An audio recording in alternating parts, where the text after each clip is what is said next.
The following is a presentation of the Shining Wizards Network, broadcasting live in high-definition video and available on all podcasting and streaming platforms.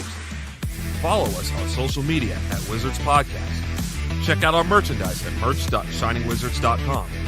Do your Amazon shopping at amazon.shiningwizards.com. And become a Patreon supporter at patreon.com/wizardspodcast. And now, it's time for the Shining Wizards.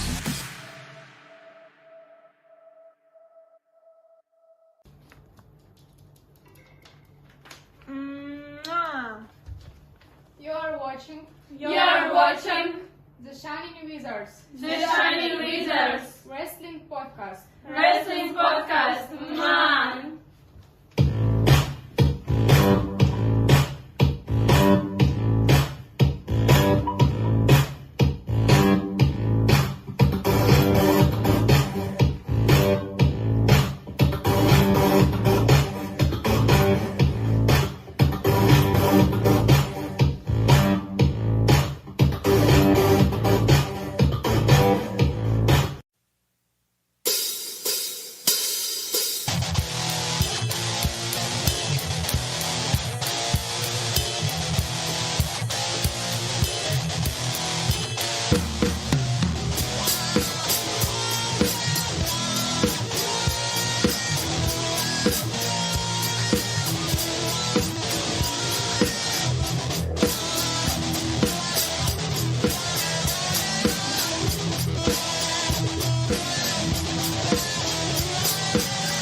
And you are tuned in live to episode number 732 of the Shining Wizards Wrestling Podcast, where the joke's on him because we're not gay. Coming to you live on social media, going with you wherever you go, on each and every one of those streaming and podcasting platforms, and maybe Twitter because Matt's not here. Shh, I won't tell.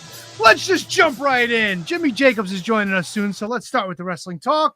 And the talk about wrestling. Got medicine for what ails you. They call me the doctor, T-Donk. Handsome Kevin. Brundo. Hit you with that KJG. See, I was kind of hoping to lead you guys in, maybe a little bit of play, a little bit of something to say, but nope. Handsome Kevin, Brundo. KJG is the only one that's got me. Yeah, I hit you. Huh? I hit you. Yeah, you give me that little whap pow, like right in the colon, you know. Right in, You right know, in the butt. If you wanted to play, Oh, all you yeah. had to do was ask, Tony. That's all you had to do. I mean, I thought maybe you would follow, you know? Like, I kind of like that. I got something for what ails you, you know? No, follow. I always come first. Yikes. Oh, I mean, you could start next time. You want to do hey, wrestling talk? Little wrestling talk. Sometimes you got to bring out a by- good radio voice. You got to bring out a radio You have voice to. every now and then. Hey, conspicuous by his absence, Double T's not here tonight. He's on location at Madison Square Garden. You sound like an early 90s DJ. Like a hair band DJ. You might call it Mattison Square Garden. Whoa! Not bad. A solid Fellas, six. yeah, you know, I give him more yay than nay on that one for sure. Definitely. 100%. Well, once again, we are not on Twitter tonight, unfortunately, but we are coming to you live on Facebook and YouTube, as always. Fellas, how was your week? Well, I can tell you mine was fantastic. There you go. Yeah. That's right. The old almond head is back from Mexico. Back from Mexico. Yeah, right. You got- Kidneys. Sergio got that internet figured out right after the show ended last week. Surge. How's Surge doing? He's doing all right? It went fantastic, man. He's out there. He's raking. He's cleaning the beach. He's serving the drinks. He's cracking coconuts, looking at butts. The guy's got it all, really. Any balloons taped to your intestines on the way back here or what? Well, intentionally, of course. Wait, Intestinally. taped to your rectum? Wait, what? Intestines. But like taped? I mean, just inserted. No, I mean, like if you're putting duct tape inside your rectum, that's like a hat No on a one hat. mentioned the rectum. Yeah, dare name to kill him. Why do you think I'm drinking prebiotic soda? I gotta get it out. Holy shit. Have you guys ever had this prebiotic soda? I got to tell you, you're only supposed to have one a day, right? One a day. I didn't realize that the first time I had them. I cracked like 3-4 of them in like a sitting. And I was hold all my calls the rest of the night. Did you crack a daff when you got that sixth one? No, but I did squeeze a seal. Subscribe to us on Patreon if you want to hear that. Holy shit. Yeah, Yes, if you're seriously. not Patreon people, my goodness. My goodness. We were supposed to cover 2 sets of Royal Rumble matches, and well, one of them got pushed off until next time. But it is what it is. Definitely worth your $3 if you're not a Patreon supporter at this point. You're not a I curtain. think on that first episode, we may have talked like 2 minutes of actual wrestling. Maybe. I think the only 2 minutes we talked was that what we were supposed to talk Right. about. We Trying to kept get going into into it, top- but then like totally leaving it. Oh, good times, man. Good times. Brenda, how was your week? Oh, it was fantastic. Can't complain at all. Good time. Nothing out of Feels the good. ordinary, nothing exciting. Did you go to the what do they call it? The cavern where there's wrestling every week out in your way? Oh, the Mecca? The Mecca. The Mecca, that's it, the cavern. No, Jesus, no trips to the Mecca this weekend. it's all that ass talk. Well, Lacey's boyfriend, Jimmy Jacobs, will be joining us in a little bit. Can't wait. We got homework coming up later tonight. Fucking asshole. Hey, now take it easy. Come on, man. Making me watch. It's so because I just recently watched this, so to watch it again in such like a short time span that was brutal. That was a tough watch, T-Donk. But we will. Well, I mean, talk about that look, later. you can't go wrong with a Taskmaster match. Am I right, HK? You are 100% right. You cannot go wrong with the match with the task. You slip had it a good in quick too. 5-minute match, in and out. Somebody gets Yeah. happy. I will say this though, for homework though, that was a good length. Yeah, quick in and out, and there's a lot in those 5 minutes. Oh, A Pretty whole lot girthy. going on. Oh, yeah. A whole lot going in. Oh, yeah. Well, I can tell you in all honesty, I did not watch the AEW pay-per-view yesterday, but I understand a few of you did. Maybe one of you did. I watched the whole thing. Other than 0 Hour, I watched the whole show. Yeah, I watched the whole regular show and the boom match on 0 Hour.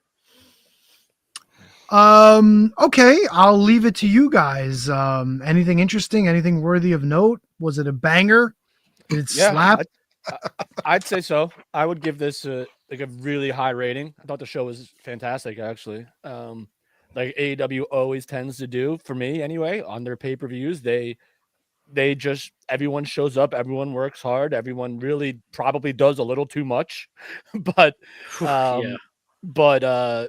they take no take no prisoners, for lack of a better saying. They really go all out and they bust their ass and they really risk it all on these shows, especially when you talk about the cage match with Ospreay and Kyle Fletcher. Takeshita and Kenny Omega was a really, really, really fun match to watch. It went insanely longer than I thought it would. Like that match that probably took up like a good Brendo. I don't know if you remember, probably like a half-hour match. It felt like a half hour, yeah. But Yeah. it was all action, all good. I couldn't complain. The main event felt really long, but at that point you've seen, you've had the cage match, you had the Mariah and Tony Yeah. match, you had MJF and Kenny. You're just like, all right. Lot of know. blood, which is I guess Yeah. par for the course with AEW. They tend to do that a lot with their And shows. none from Moxley. What's that? Of all none from Moxley. Yeah, all these that's different true. people bleeding. People even not in matches, but not a drop. And very from Mox. quick and very quick too. Like they didn't waste any time for some of these matches, like the Tony Storm Mariah. They bled immediately. The first time that Kyle Fletcher got thrown into the cage, blood, or it was Ospreay. It was one of the two. Ospreay. Yeah, he It was was a Ospreay, yeah. crimson mask instantly. Yeah. So I Yeah. mean, and then there was also a lot of, I guess you can't really talk about a show all glowingly. You're gonna nitpick on some stuff. Yeah, But the Tony Storm Mariah May having the broken champagne bottle, I believe that's what it was, all shattered glass on the ring. yeah. Then you yeah. have the tax in the Fletcher Ospreay match, kind of the same type deal. You would think that there would be a little more communication, but I totally dug this show, Tony. HK, I don't know how much you caught of it, but to me, this show was fire. And even we can get to the critique of the main event with Christian Cage, but I love this show. So I didn't watch the pay-per-view. I kept up with it on Twitter here and there as the night was going on, and kind of grabbed results, as they came in. Obviously, I was well asleep before the show ended. Something came to mind when you guys said, like, Brundo, you said that the Omega was it the Omega match that lasted about half hour? Yeah, we think. I don't know, but it went long. Yeah, it felt like a long match. Now I watched the Iron Man match, Bret Hart and Shawn Michaels, recently, because I watch that match pretty regularly. It never seems like an hour, and they do so much less in that match that I'm guessing than Omega and his partner did in that match. So is there something to be said there? Like Bruno, you said, like, oh, it felt like a half hour, and it's just nonstop action where you can watch the Bret and Shawn match and it doesn't feel like an hour, and they're doing. It wasn't like a bad feel like a half hour. It was a little longer, but it was action packed. It kept me engaged the entire time. The main event was the one that kind of went long, and if they had shaved like 10 minutes off of it, I feel like it would have been a much better match, especially considering it followed that cage match, and the crowd was just like deflated by that one. But I could. HK, KGG, give me 1 second. I'll just give you the Omega Takeshita match was 28 minutes 30 seconds. Osprey Fletcher was 29 minutes, and your main event was 26:35. I'm sorry, KGG, go ahead. No, you're fine. And I just want to make it clear that when people say like this match felt long, it doesn't. It kind of has that negative connotation, but that's not what I mean by any stretch of the imagination. Like, none of these matches, even though you got, like Tony just said, 3 half-hour matches, and none of it felt boring. None of it felt like I was dragging or the show was dragging, even though AEW shows do go really, really long. None of it felt that way while I was watching the match. Granted, I watched it today at work, so that probably helped. But I loved the work in that Kenny Omega. Takeshita's a freaking stud, bro. Like, he is without a doubt a stud. And if they put the world title on him tomorrow, even though they just took a belt off him, if they put the world title on him tomorrow, I would not complain at all. I think that the stars of this show, you had Swerve. We're having a picture in our main event now. Swerve looks like he's going right there, even though Hangman Adam Page won the number 1 contenders match, right? That was a number 1. No, that was match. Swerve and Ricochet was the number 1 contenders. It was the number 1 contenders match. Okay, so then that's fine, perfect. And then you had Christian do his deal. The main event scene is shaping up now. Listen, if Mox was going to win to help put Swerve over again, to me, that's fine. Like, that makes all the sense in the world to me. The show, like I said before, top to bottom, was fantastic. You gotta hitch your wagon to Omega and Osprey. Those are the faces of your company, and Swerve. If you're going to revamp this whole thing, have Cope have his feud again with Christian, and just like Kenny Omega, Will Ospreay, and Swerve Strickland fucking be the absolute mega top of your show. You're getting rid of the pillars, KJG? I mean, they are. Or you got new pillars? They seem to be at this point. I mean, one of the pillars is lost on ROH. The other one's falling off Mount Everest in a few months, and the other one, Jungle Boy, just disappeared. If you don't get hit by crashed his ice cream truck somewhere. Scott George chimes in. Tony Mariah was my favorite match. That should have been the main event. That's what I heard from 100%. A lot of people. Completely. I think that or the cage match should have been the main event. I think it, like Mariah and Tony, that was what a feud should end like. Like, they held nothing back and they just killed each other, and it felt like the end of a feud for sure. Can I ask what are the stipulations of what was it called, a Hollywood ending, Matt? What the fuck? They said it was Hollywood ending, but then afterwards they said it was, no DQ, no count out, false count anywhere.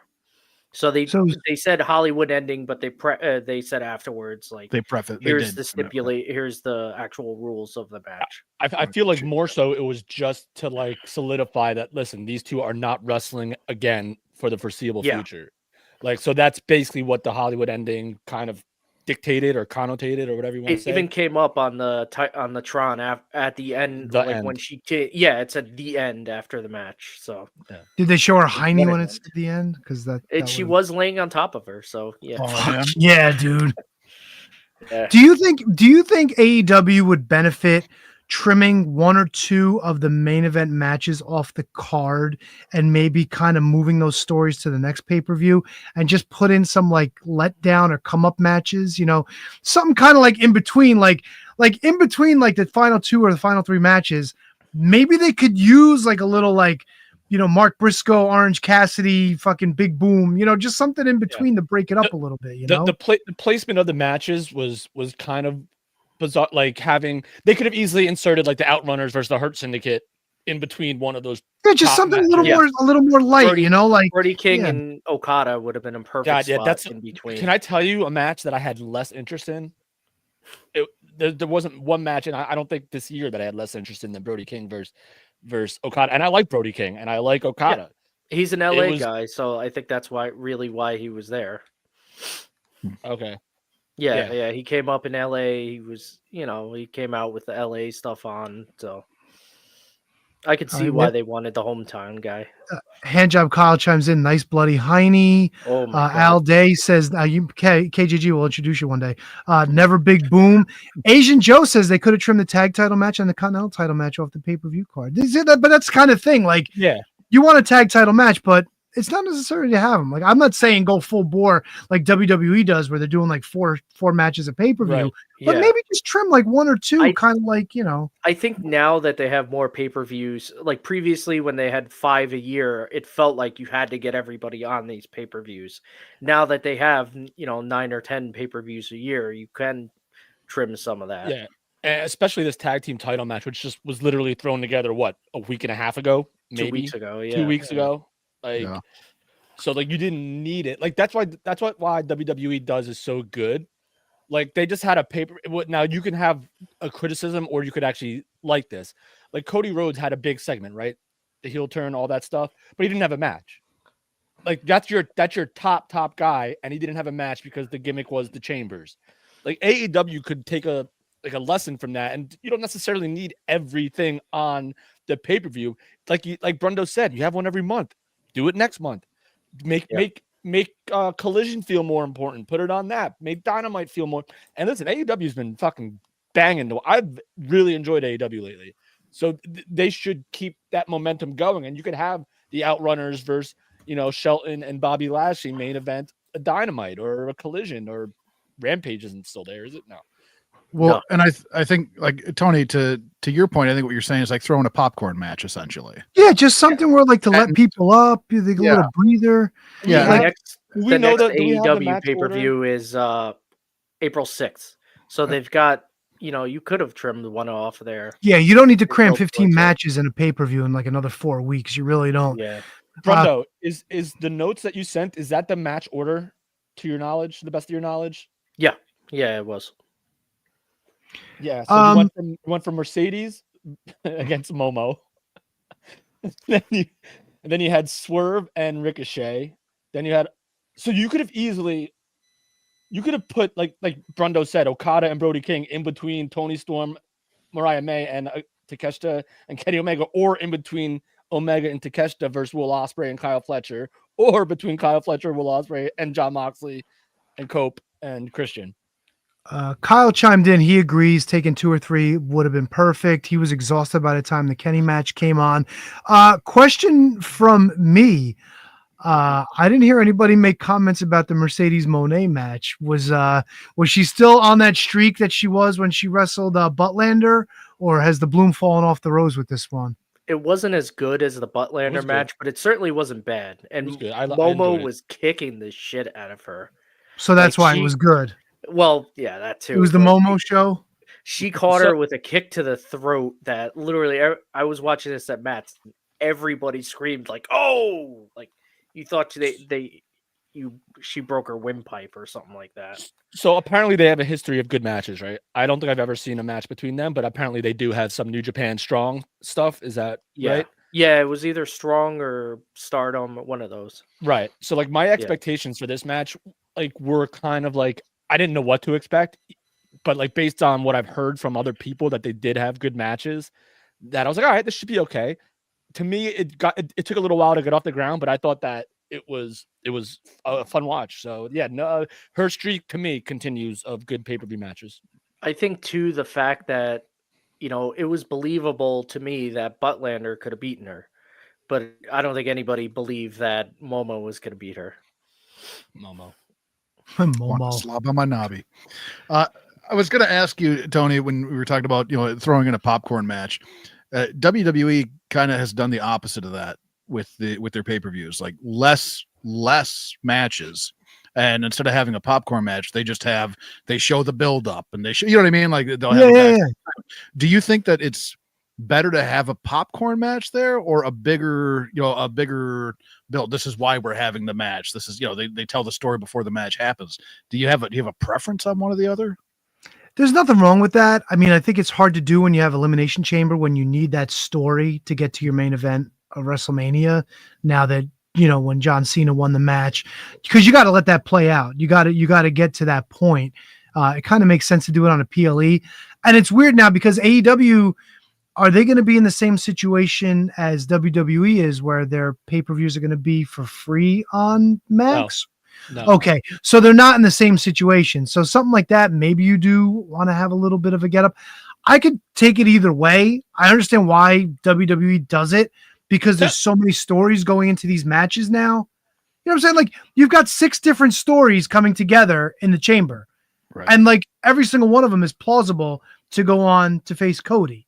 So maybe you have to spend time explaining to people, who are tuning in. This would actually be a great question for our guest coming up at 7:30, Jimmy Jacobs. He's probably been in a bunch of those meetings production wise, and whether or not let me up matches are essential or not, or even his preference. Yeah, or his preference, exactly. Yeah.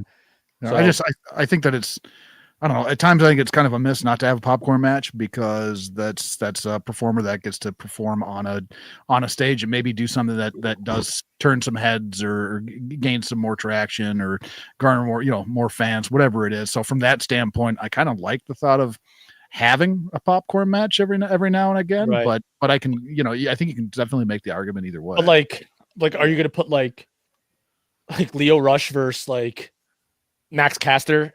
Like in that, like no braun pay-per-view? panty matches. AEW needs a couple braun panty matches. Yes, they do. Maybe a little like a mimosa match where you start in the mimosa and you try to get out. Like you're swimming. You're swimming. Yeah. Oh, like what they used to do, like the mud wrestling matches or the pudding matches, something like that. Braun panties. Always a winner. Evening gown matches. I mean, definitely a winner.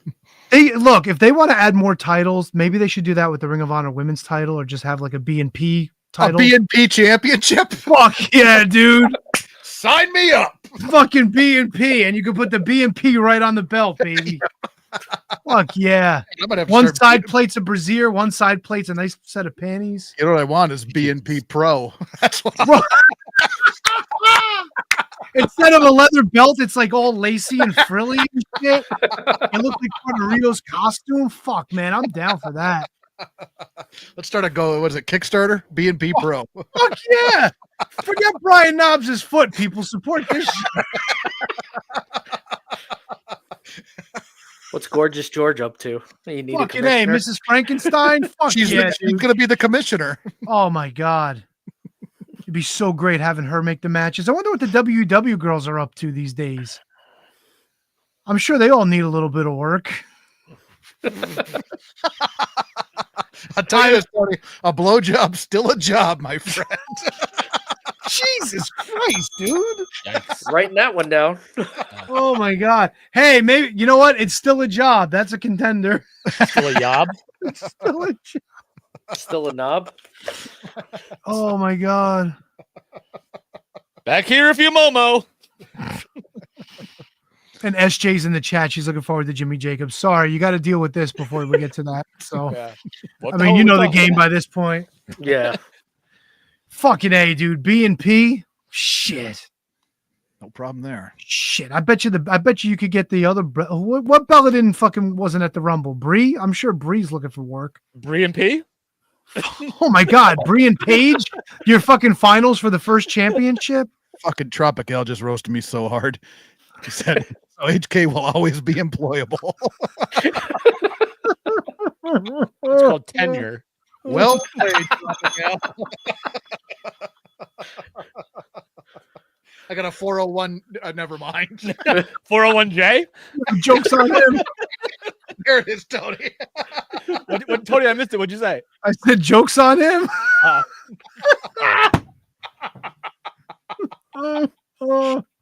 That old gag. Hey, do we want to put up our picks and stats? Oh Jesus Christ, he's fucking lost.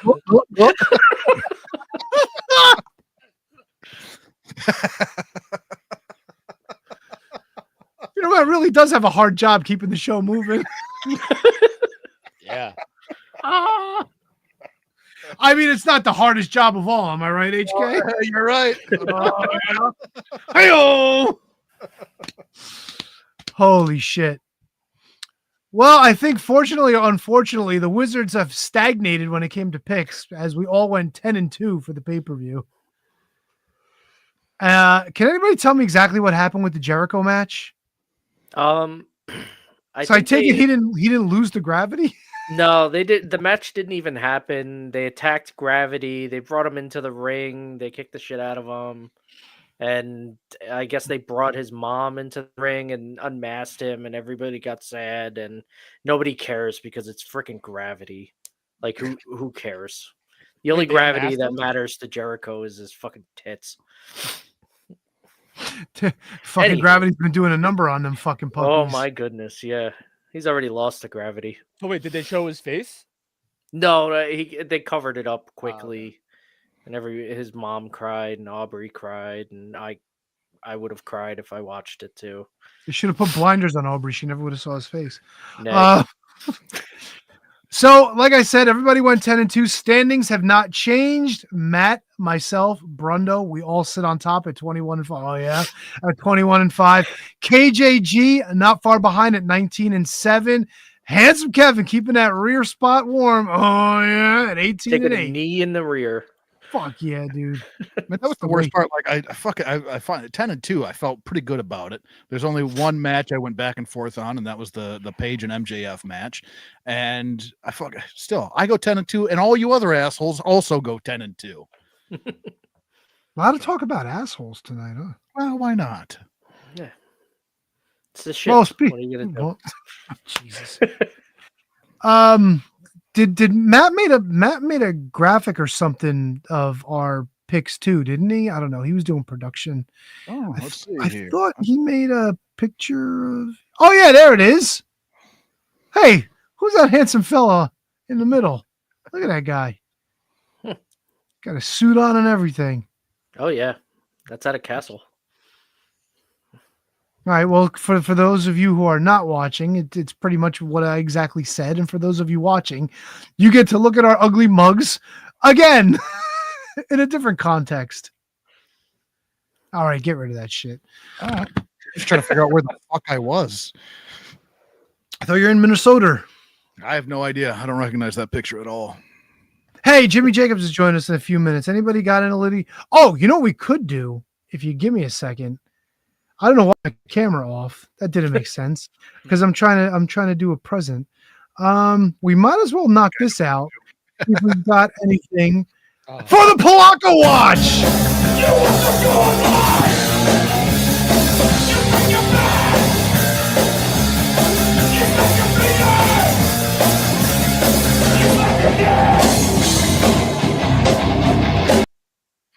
Now, I don't have an update. I was hoping one of you guys would have an update as to Palako, if he's doing Twitters or anything like that. If he's let me see what I can find here, Tony. Pissing off the libs or whoever again. Oh, wait a second. Did he block me? Probably. Well, that's an update in and of itself. No, Twitter is down. Twitter's been down all day. It hasn't been for me. I did screenshot one of his posts the other day, though. Let's see here. It's him, and he's wearing a Hulk Rules shirt, holding a Real American beer. He tagged Hulk Hogan, and it says, "I'm a real American." Brother. No responses. Well, he didn't drop the N-bomb. That's why. Well, he's a criminal. I guess he got that going for him. Oh, Jesus. Sheik I can't Anthony even find him on Sheik Twitter. Anthony Hoy says drinking your vitamins. Don Povia said, "We all know you're from Portugal."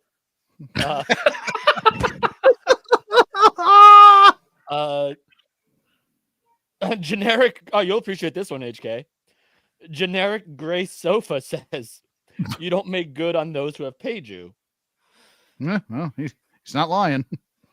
And then, Hey, who was that podcast that we were trying to keep an eye on? Do we know if he ever made an appearance for them?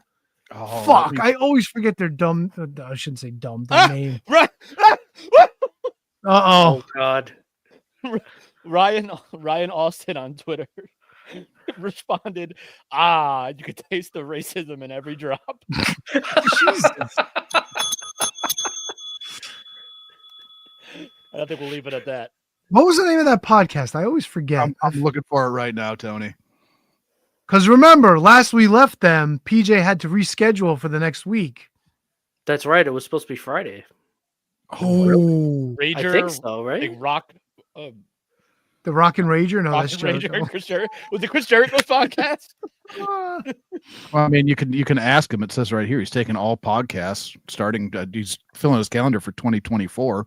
I'll reach out today. As of February, and he says himself, "Just ask. I'm really good at it." Where the fuck is it? What was the name of the podcast, man? I can't find it anywhere. All right, I might have to. Matt wrote it down. Can you come in here and help us out? Did he burn him? Would we be shocked if he burned him? Hold on, let's see. Oh no, definitely not. Maybe to my recent searches. It is not. Here we go. History. Let me see if I can find this thing. Oh God, this is like a week ago though. My history is long. I don't. Yeah, we don't need to hear that. I got nothing. I can't find it anywhere. Is anyone in the chat? Come on, you guys are here all the time. What was the podcast? It just would not shock me if he burned him. It was Aubrey's birthday yesterday. Well, happy birthday, Aubrey. Assuming he means Ref Aubrey. I'm assuming. How many Yes. Aubreys? Yeah. Oh, Well, are we going to keep dicking around trying to figure out a podcast that PJ Polacco burned, or do you want to bring in the guest? well, I mean, I will say this: while the AEW pay-per-view was on yesterday, I was playing Revolution, and yes, I was. Just so you know, Thunder Rosa defeated Riho and retained her AEW Women's Championship. That's how long it's been. And now Jimmy Jacobs left. He said, "Fuck you guys." I'm gonna bring him in. Yeah, bring him in. Let's do Alright. this. Bring him in. Bring it in. Yeah, Zombie bring him Princess in. and- Well, now Where'd he he's go? Yeah. Oh, There he wait a minute. What's is. going on with this guy? Hey, oh, wait a minute. Where'd Hey, it's he our go? first Hey, podcast. my hands are up here. There we go. 14 There we years. go. We got him. Front and center. You're Jimmy, right. how are you tonight, my friend?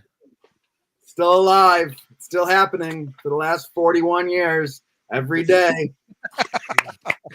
Good for you.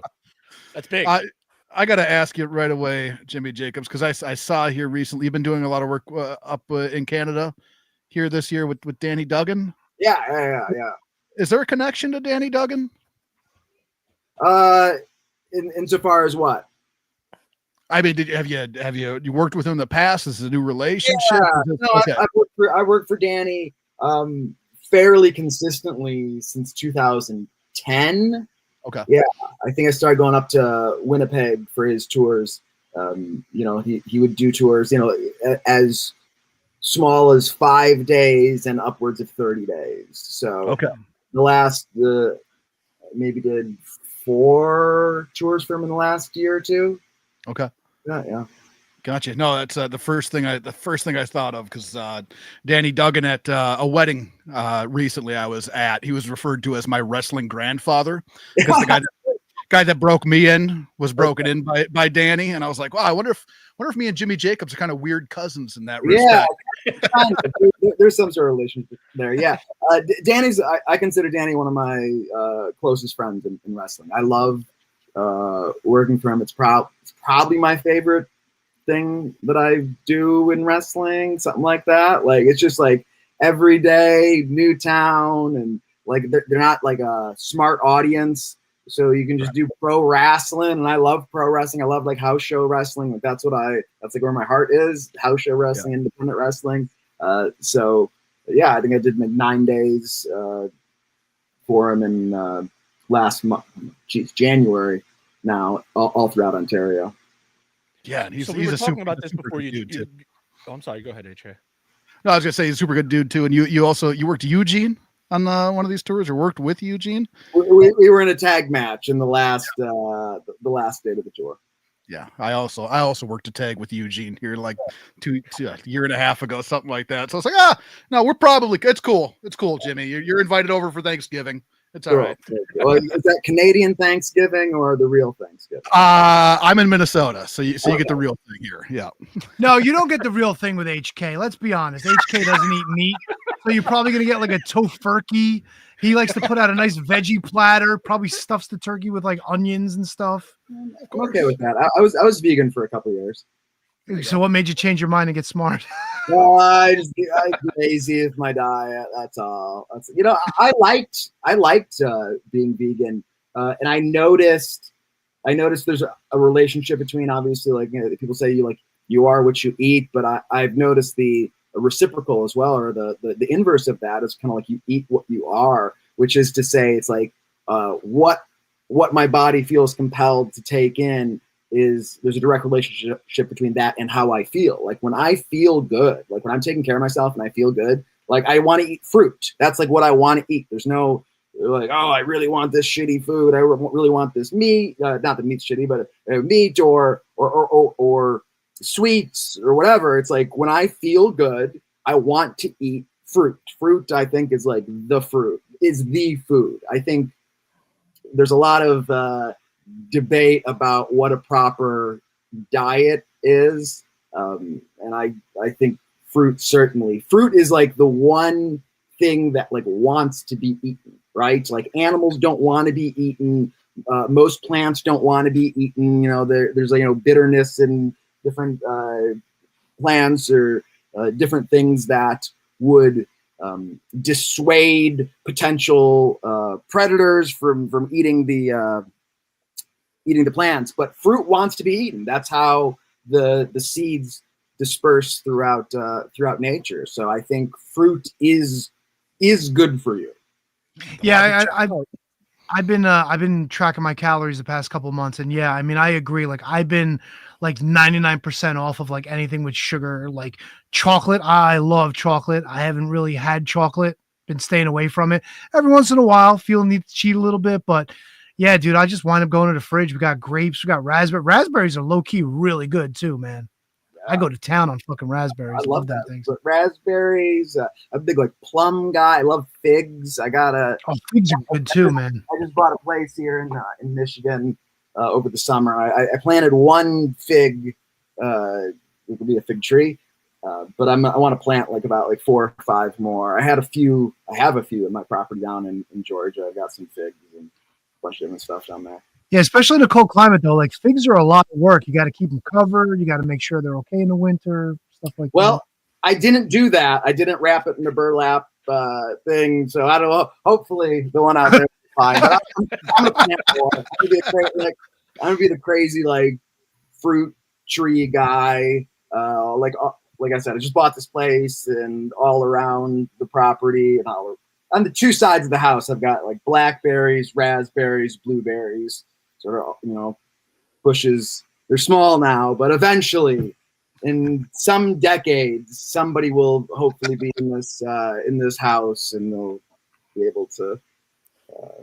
Yeah, I found out. I've been in my house. It's close to 20 years now, and I had met like people who own the house like when it was first built, like in the 50s, and they were telling me like we had apple trees in the yard, pear trees, and I'm just like, who was the asshole that cut this shit down? Like that sounds amazing, right?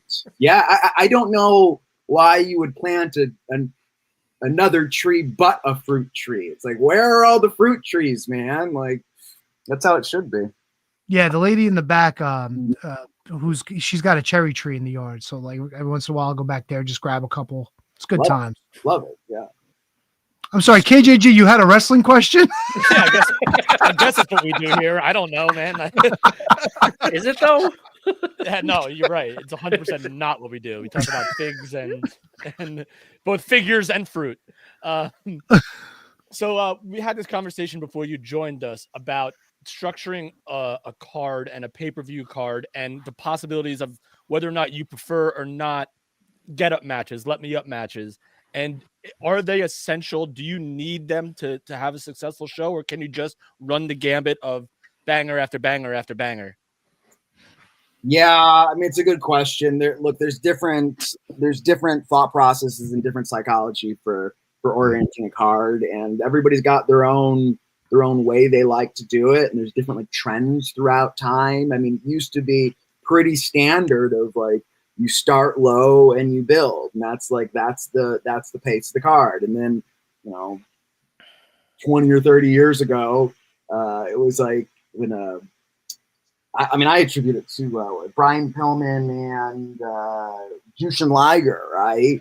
Like you open up the show with a banger, and that sort of became the in vogue. If you notice on Tony's cards on AEW, a lot of times he likes to stack like the last 3 matches as like the biggest bangers you can have. I mean, there's people that have the psychology sometimes of sort of like you build to the first half and then you bring it down and then build to the main event. So it's just there's no right answer to that. Do you need a down? You don't need, but depending on the psychology of how you're orienting your card, it can be useful. Who would make that final call though? Obviously, probably the head of any company that you're working for at the time would make that call. Yeah, of course. Yeah. What if you're making the call? What's your preference? Because I know a lot of people loved last night's AEW show, but it seems like, like 30 minutes, they could have used a little bit of a let up at some point, Yeah. I mean, Tony's a maniac, man. I love it. I don't say that disparagingly. He loves pro wrestling, freaking loves it. And he just wants like the most best pro wrestling as possible. Like that's really how he tends to do a lot of stuff. It's like, give me the most, give me the best. And he, I think he, books for the sort of fans like him that are like they just want more pro wrestling and the best pro wrestling. Give it all to me. And like there's a place for that. Can you speak a little bit to the different positions there are backstage in a wrestling locker room? Like I've been in production meetings for independent wrestling shows, right? You have like a producer and a writer. Is there that big of a difference between a writer and a producer, or are those job titles kind of, in sync? I mean, the term producer is used for like kind of like a lot of different roles in pro wrestling. Obviously it can mean a producer in the sense of what it's typically the typical definition, right? So if I'm producing a pre-tape, it's my job to coordinate with the props people and the lighting guys and the camera guys, right? Like I have ownership of it if I'm producing a pre-tape. Producers also used in terms of like guys in the studio who produce the pre-tapes and the packages and things like that. It's also used as a term sometimes interchangeably, like in AEW they call them coaches. In WWE they refer to them as producers. They used to be agents, but the guys that have ownership of coordinating a match. So in WWE there's a distinct difference between writers and wrestling producers, which is in WWE, at least when I was there, the writers dealt with basically everything except the physicality. Like once if there's any sort of physicality, you need someone else in there to help coordinate. So yeah, I mean there's a lot of different roles for guys who produce stuff backstage. With all the roles that you've had within pro wrestling, is there one that you prefer? Do you prefer just going out and wrestling? You said, doing the shots with Duggan there, you love that, but like, is there a role that you kind of feel is kind of your home?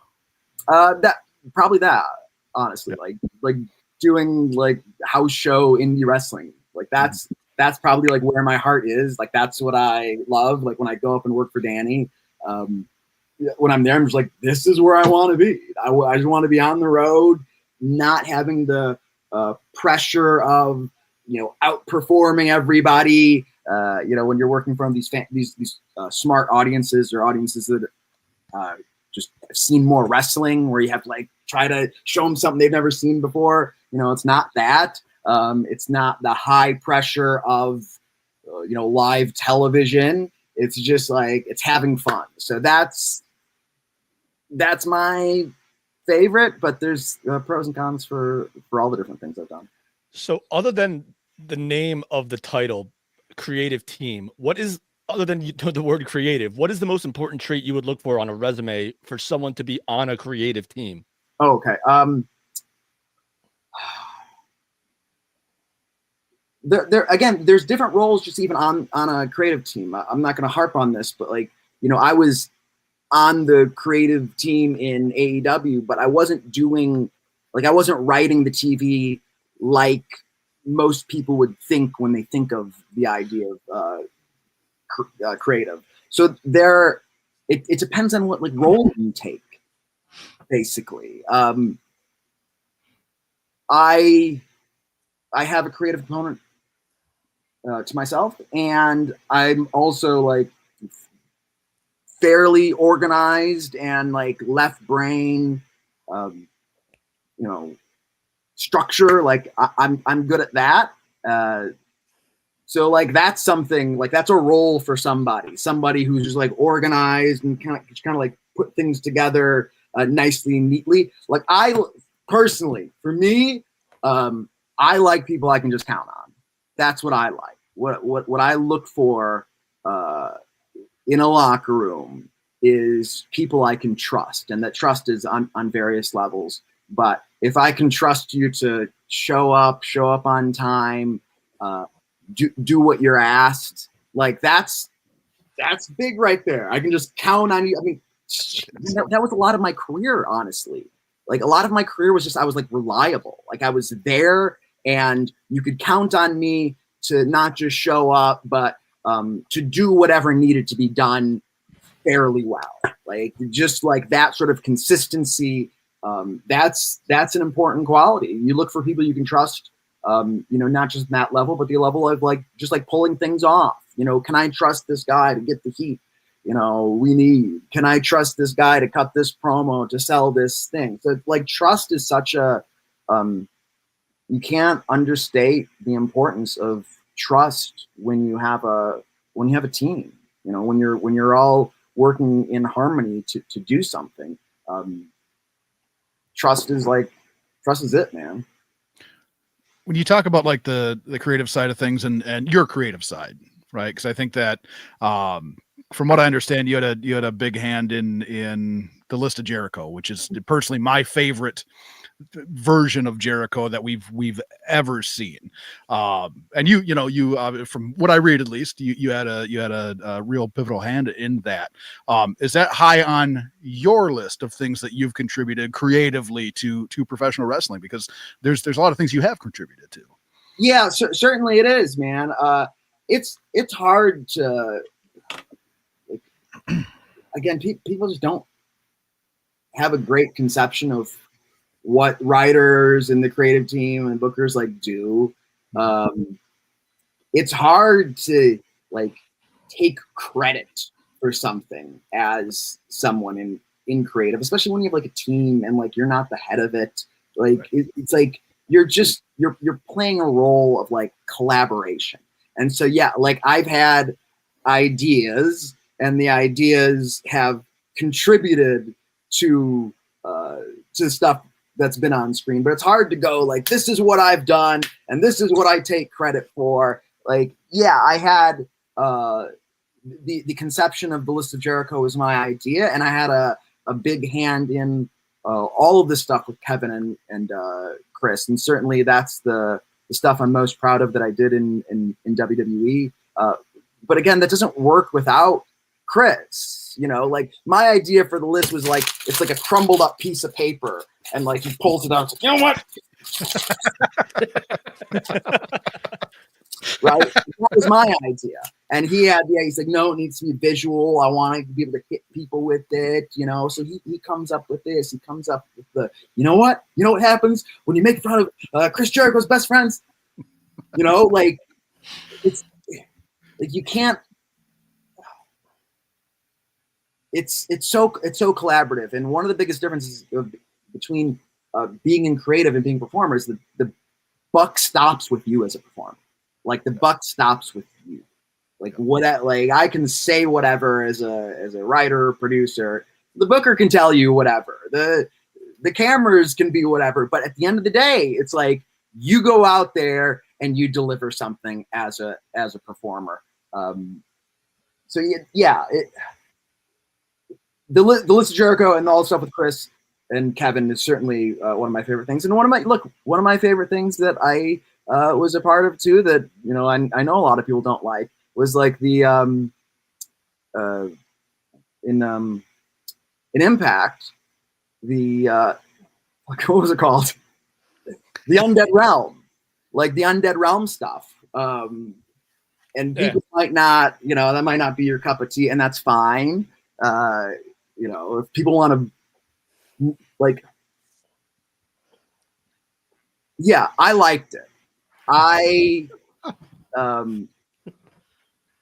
It's one of the most archetypical stories that's like ever been told in pro wrestling. Like the first one where Allie goes down basically into hell to rescue Kiera Hogan. It's like the story it's called the Catabasis, the descent into hell story.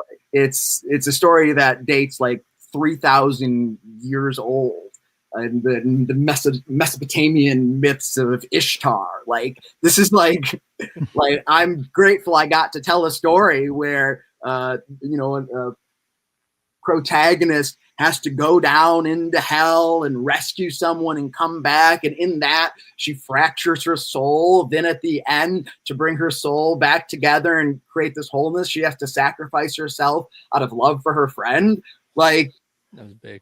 I got to tell that story, and it's one of my favorite things to be able to do that, to tell a story that was so archetypical and had the true theme of self-sacrifice for love, creating wholeness in a human. Like that's I love that. So yeah, the List of Jericho and the Undead Realm. Do you have to be a wrestling fan to write for pro wrestling? I think it helps. I mean, you got to understand it. You have to understand storytelling, and you have to understand the medium, right? Like pro wrestling television is a particular medium of art and obviously business as well. But you know, if you're in the artistic sense, yeah, it's a medium that you have to know how to use. Fair. I was a big fan of you in ROH for so many years. What are some of the things you're most proud of? Because you were there for a long time and involved in a lot of big stuff. What would some of the things you're most proud of be there? The Ballad of Lacey. Like, Definitely. Just the whole like Lacey storyline. Yeah, I really like that. It was like the first thing on a major wrestling company that I really got to like sink my teeth into. And Ring of Honor was a platform that was big enough where we had a diehard audience that paid attention to everything. But it was a small enough platform where we had basically as much creative liberty as we wanted. Like we weren't serving the masters of television and sponsors, and this has to be a certain time because of TV. You know, so there was just a lot of creative freedom there, and yeah, the 3 music videos I did for Lacey. Yeah, I like that a lot. One of the things I like that I don't think other people particularly, people will talk about it, it's not really noteworthy, was the decade, which with me and BJ Whitmer and Roderick Strong. Yeah. And I'm not saying it was all great, but I liked the stories we were telling there, where we had like Adam Page as our young boy and TD Tadarius Thomas also as our young boy. We had a thing we did like Pittsburgh, where we pitted our two young boys against each other, and we're there like watching this like human cockfight. So I thought there was some, it's not like the best stuff, but some of the storytelling in there I enjoyed as well. And obviously, the Age of the Fall stuff, there's some good stuff in there too. The stuff with Scum, I did do a lot in ROH, and yeah, even like the Huss stuff with Alex Shelley. It wasn't like that deep of a story, but we got to do that a little bit. And I was young. I was like 19 or 20, doing that, sort of like cutting my teeth a little bit. So yeah. I remember being at one where you, I think it was like you and Cabana, and you got to be managed by Bobby Heenan. And I was like, this is really great. Right. That was the Really first entertaining. match. That was the first match ever that had Bobby Heenan on one side and Jim Cornette on the other side. And Yeah. it's such like it's like me and Cabana versus Roderick Strong and Jack Evans, like a real like kingdom as in New Jersey. I got to do a bunch of cool stuff. Yeah, Bobby Heenan was with us there. Bobby Heenan also did commentary on one of my matches in IW Mid-South when I was like 19 or 20. Back when I had the furry boots, he called them Hair Jordans. After the match, I asked him for any advice. He told me to quit the business. So it was Now, how long ago was? Because I'm a Minnesota guy. We're about the same age. I know I saw you perform at MPW, and it had to be maybe 20 years ago, something like that. I mean, because you did quite a few shots in Minnesota that I can remember that I was in attendance for.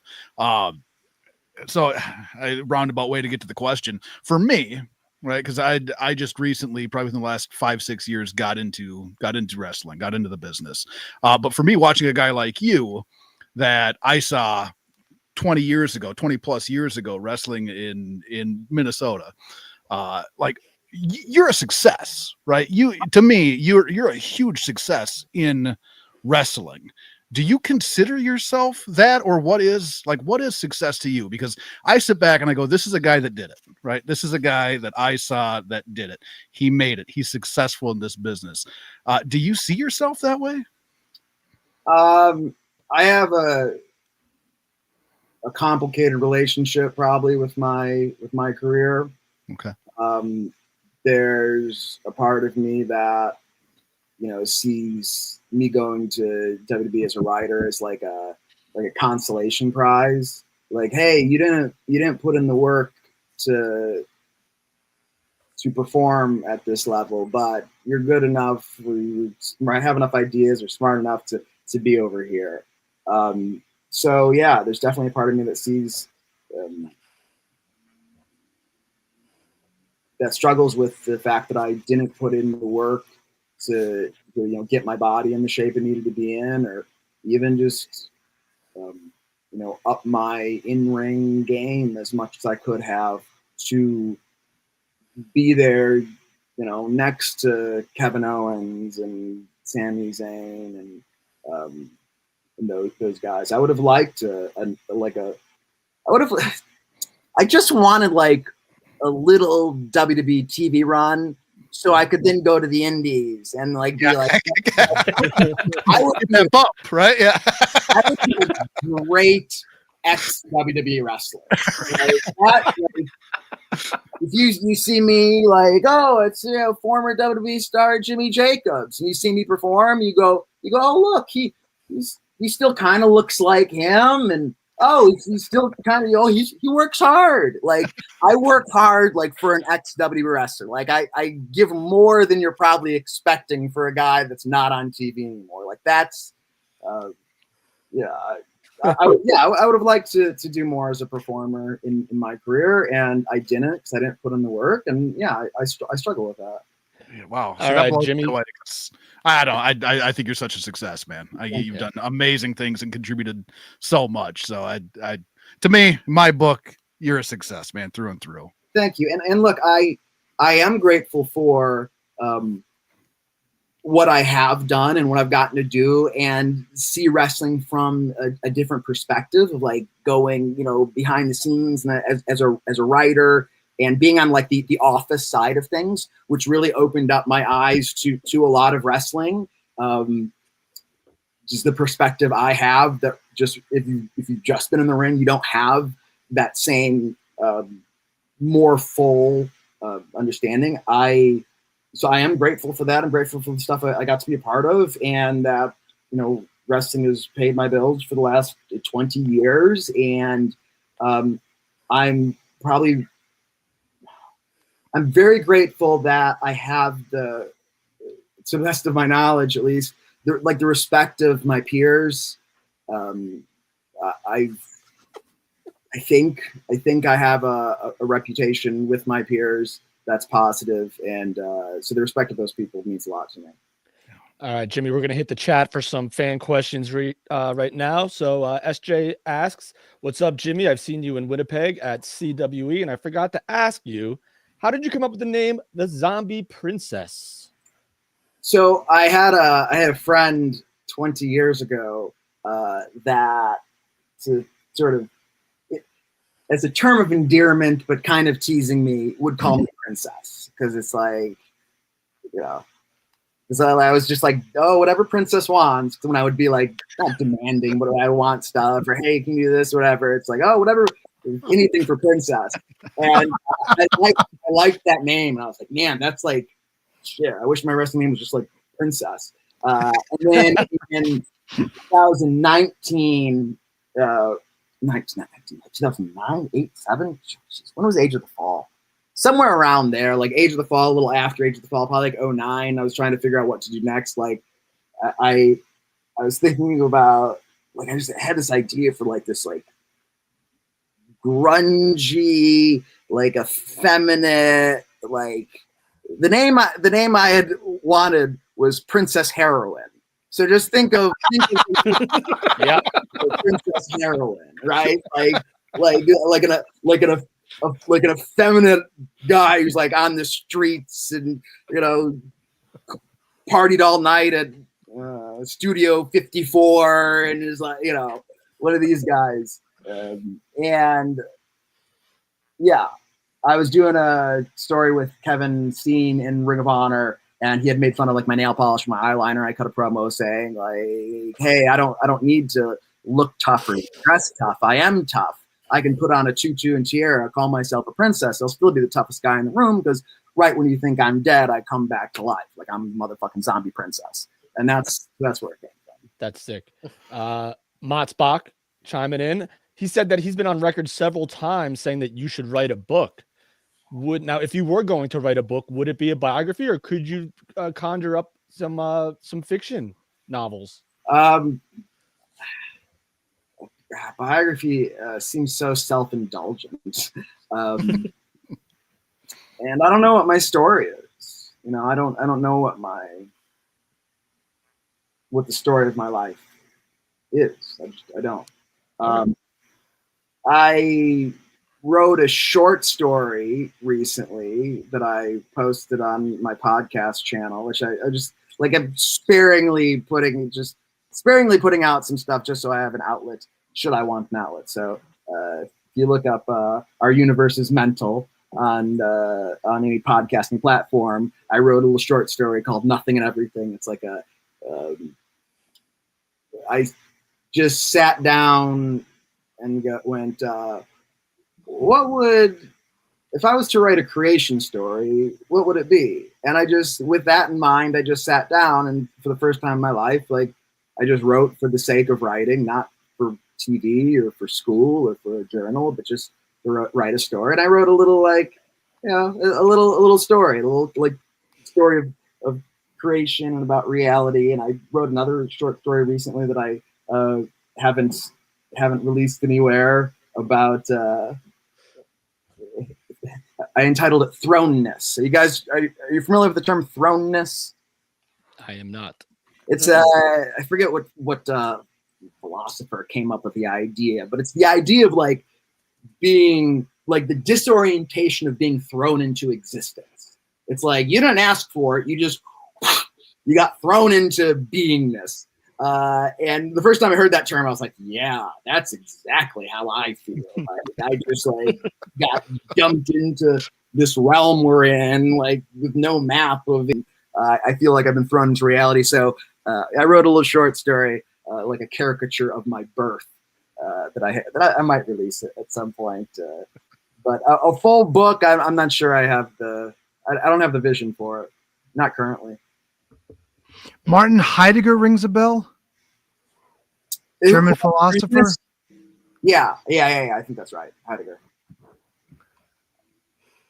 Have you ever had any experience working with, I guess, the new head writer of SmackDown, Road Dogg? Did you work with Road Dogg? Were you there with him at the time? I was there at WWE with him. We were on the Indies together. Like, I knew him when he was a drug addict piece of shit, and I know he's a piece of shit. Right? He's not right. All right, we got our headline. That's how it is, man. People just like it's brutal, man. It's brutal how people will take like an out of context clip or phrase and just like put it as a headline and whatever. Road Dogg's great. Yeah. He went to bat for me when I was trying to get a job with WWE. I think he's great, man. He's very creative. When I was working for Impact, him and his brother Scott came in for one show, and I was hoping that we would acquire them, but I think they went. At least Brian went back to WWE at that point. Yeah, he's a great asset to have on the team. With you kind of back on the indie scene, is that where you see yourself staying? Are you looking to get back into a creative role with one of the bigger companies? Is it? I mean, it seems like you really love the performance piece of being on the indies, and I'm sure probably the freedom of being on the indies is pretty huge too. But I mean, do you have a next horizon for yourself?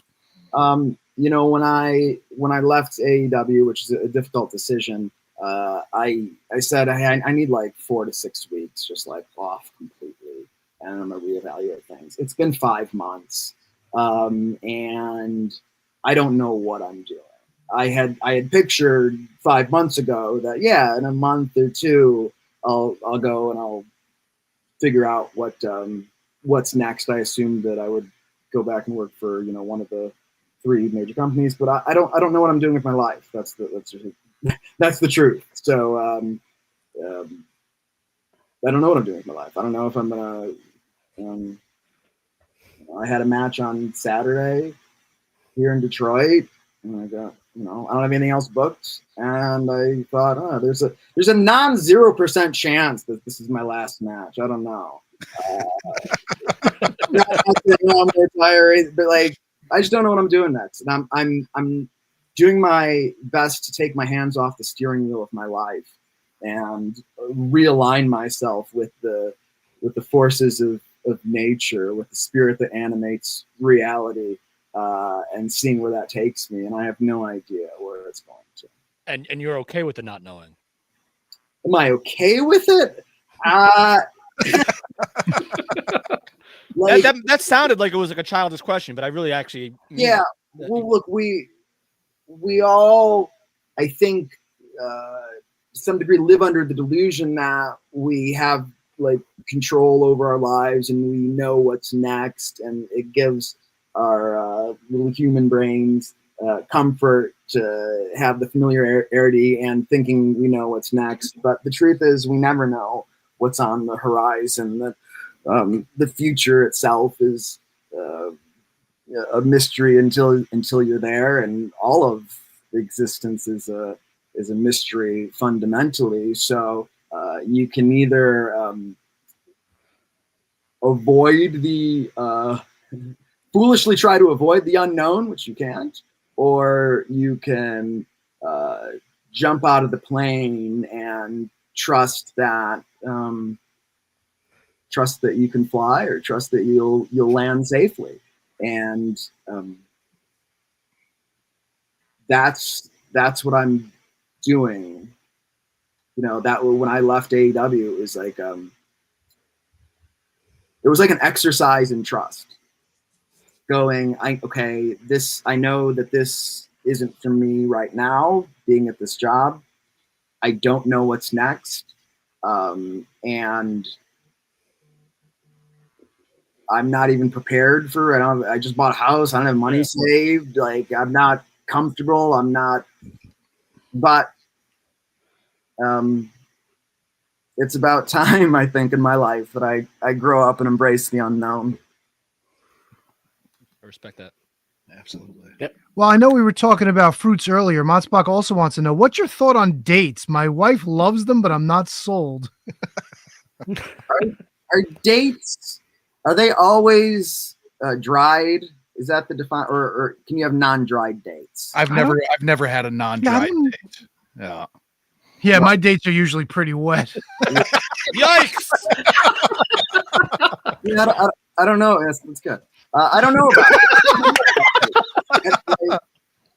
Yeah, I don't like, you know, a raisin is like by definition a dried grape. Is a date like a dried, or a date on its own is, I don't know. I don't know enough about it. Yeah. Who's looking up dates? Yeah, prune. I know prune's a dried fruit. Prune it. Yeah. That's right. Well, one of the wizards is not here with us tonight, and I think it's fair to ask the question that he asks all of our guests. Oh boy. So you may have a special answer, but it's not a special question anymore. When was the last time you shit your pants? I think, geez, it's been like 10 years, I think. Okay, in the ring, out of the ring, you had an oopsie over breakfast. I've never shit my pants in the ring. Okay. Ian Rotten said, "You're not a real wrestler until you shit your pants." There's been many a night where I thought this is going to be the night I become a real wrestler.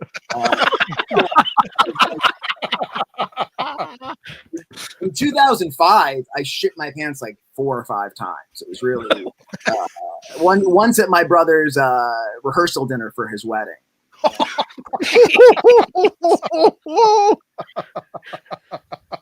I think that's got you beat, Tony. The last time I shit my pants was Christmas 2 years ago, having breakfast, and that wasn't the first time I shit my pants on Christmas either.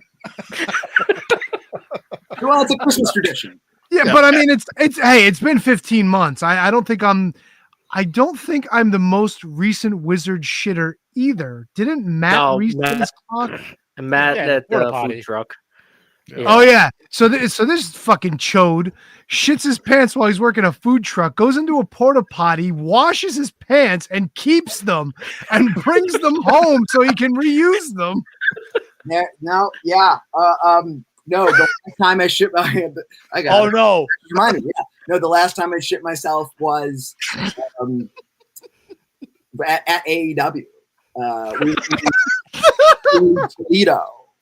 So this was, I think whatever that Toledo date was, and I didn't even realize I did it. Like, I was like, oh, there's like, this is uncomfortable, and I went to the bathroom. I was like, how did this happen?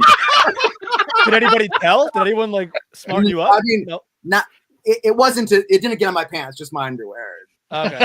Okay, so you had a rescue mission, right? So that was recent. By the way, if you had shit your pants in an IWA ring, I mean, how much worse could that have made it at that point? The ring? No, I'm sure the ring's just full of shit stains. Wow.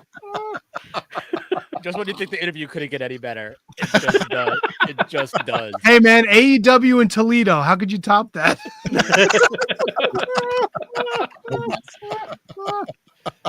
Outstanding. My goodness.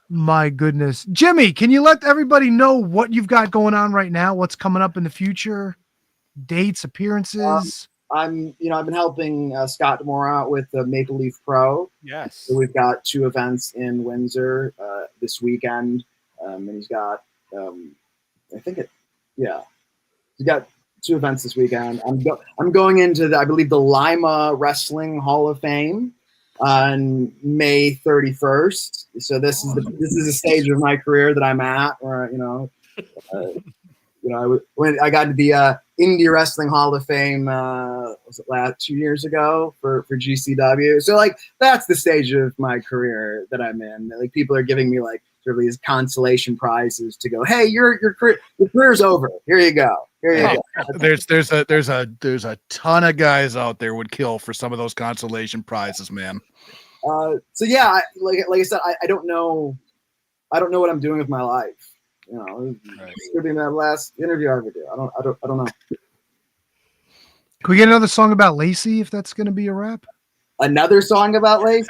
Listen, I gotta tell you, man, like Ring of Honor back in the day, like I watched Dribs and Drabs a bit, but Lacey was like can't miss. Sorry. I was a huge fan. Yeah, that's fun stuff. I became a Jimmy Jacobs fan by proxy thanks to Lacey. So thank her for making me a fan of yours. Yeah. Awesome. And now I just made everything really fucking awkward.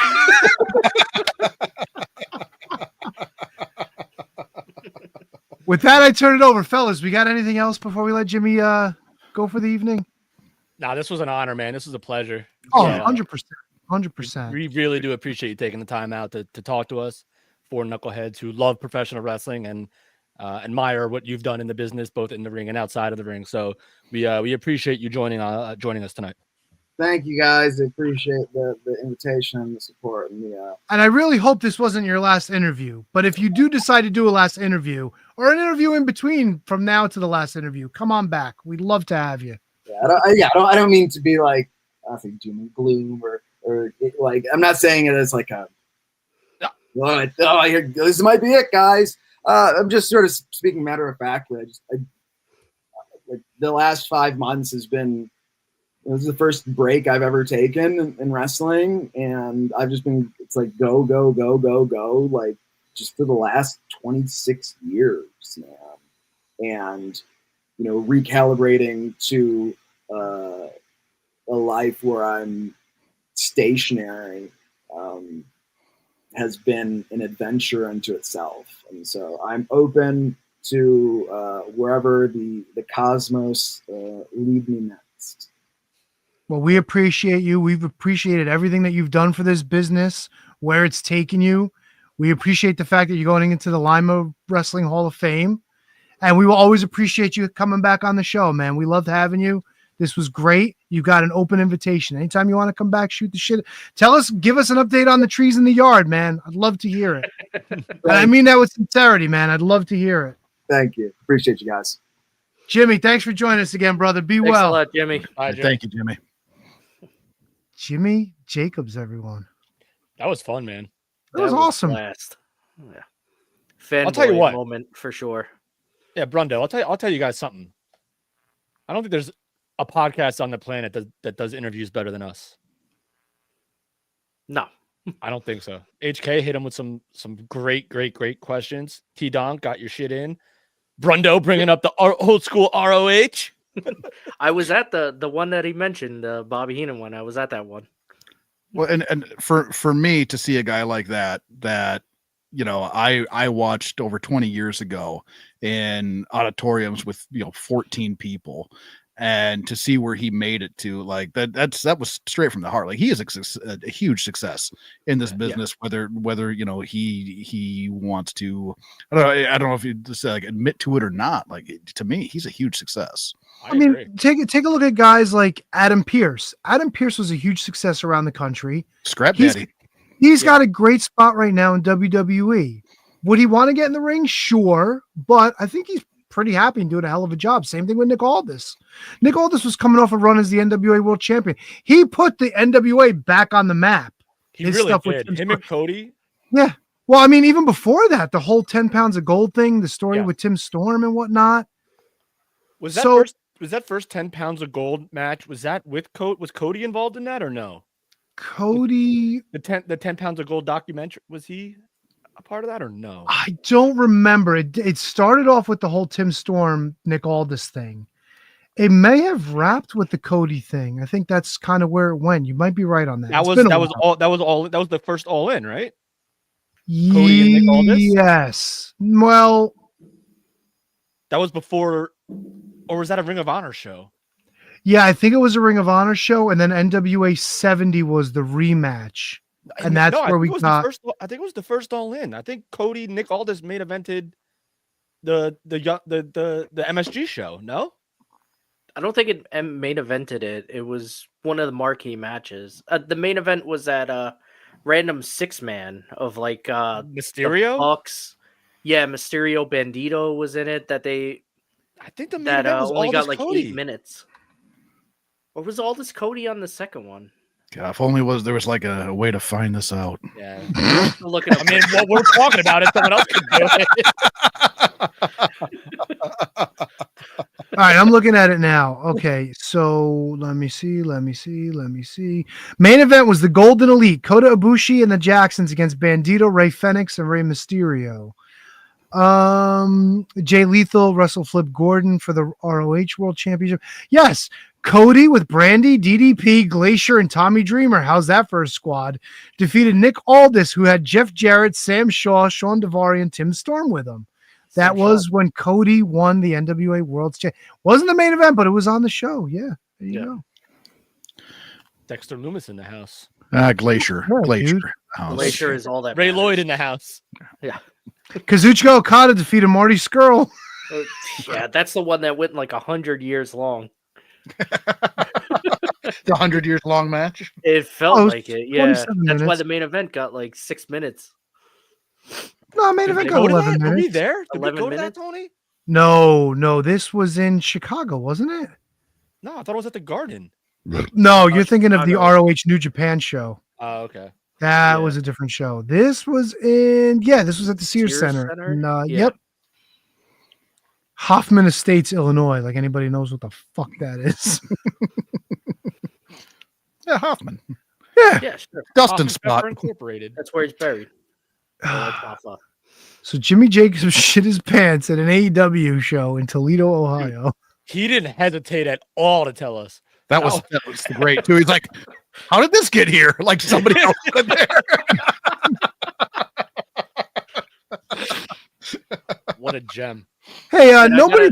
I gotta throw a thank you out to SJ for putting me in touch with him too.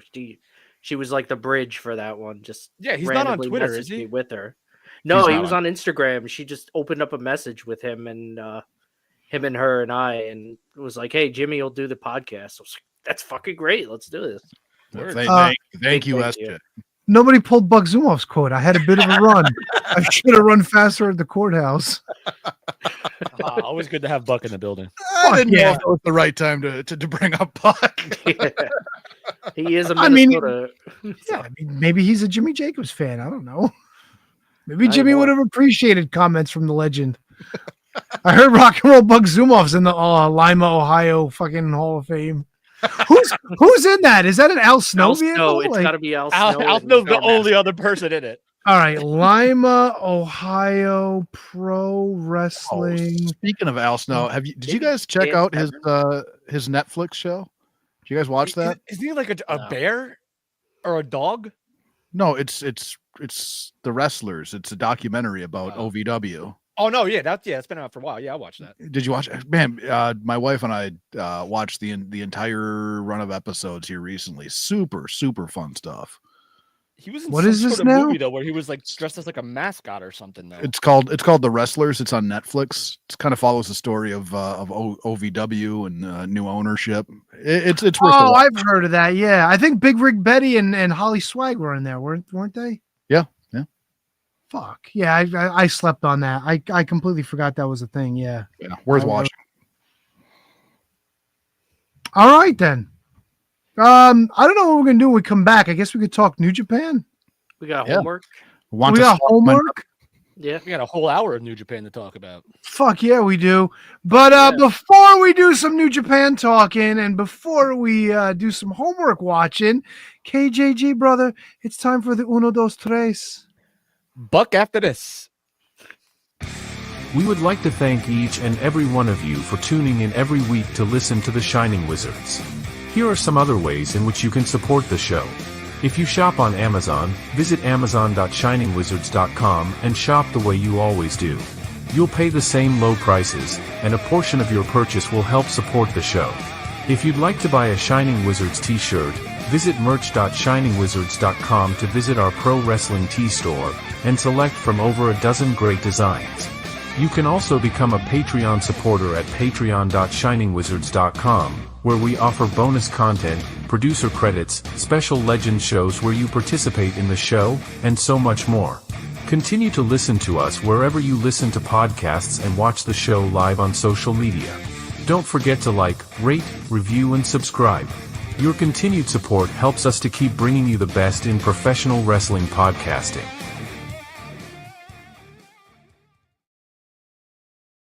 It's time for your weekly lineup of shows on the Shining Wizards Network. On Mondays, it's the latest from Gorilla Brain, featuring the Year of Duke and Rogue, covering a year's worth of classic wrestling, and the Tots Pod, introducing the world to wrestling action figure collecting. Also on Mondays, it's 30 Screams or Less, a weekly review of horror movies in 30 minutes or less. On Tuesdays, it's the Shining Wizards, covering everything in the world of pro wrestling. On Wednesdays, it's the Mark Order Podcast, keeping you up to date on everything AEW. On Fridays, it's Horns Up, as Radioactive Metal brings you everything in the world of heavy metal music. On Saturdays, it's the ROH Revelry, covering everything in the history of Ring of Honor. And on Sundays, it's the Inconclusive Breakdown, featuring weekly top 10 drafts and keeping you up to date on everything happening in the world. The Shining Wizards Network is also the home to other great shows, like the Brocast, your watch-along podcast from Down Under, featuring some of the greatest matches and movies in history.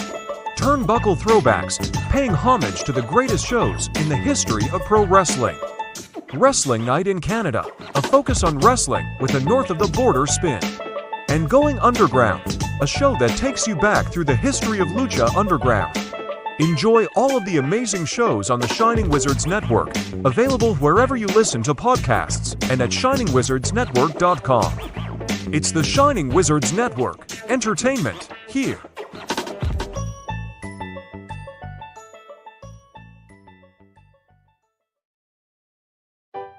You ever find yourself in the men's room and you've had one windjammer that's stuck in your butthole and it just doesn't want to come out no matter how hard you push or try to cut it? You need to get yourself a pair of turd tongs. With a comfort tip and a cushion grip, it's the easiest way to get those windjammers out of your butthole. And if you act now, you can get the bonus butt scraper absolutely free. Get a set for your car, put a set in the office, have one in each bathroom in your home. Turd tongs and the butt scraper will absolutely help you. You'll be so happy, you'll want to spend every waking moment in the men's room, even if you don't have to go to the bathroom.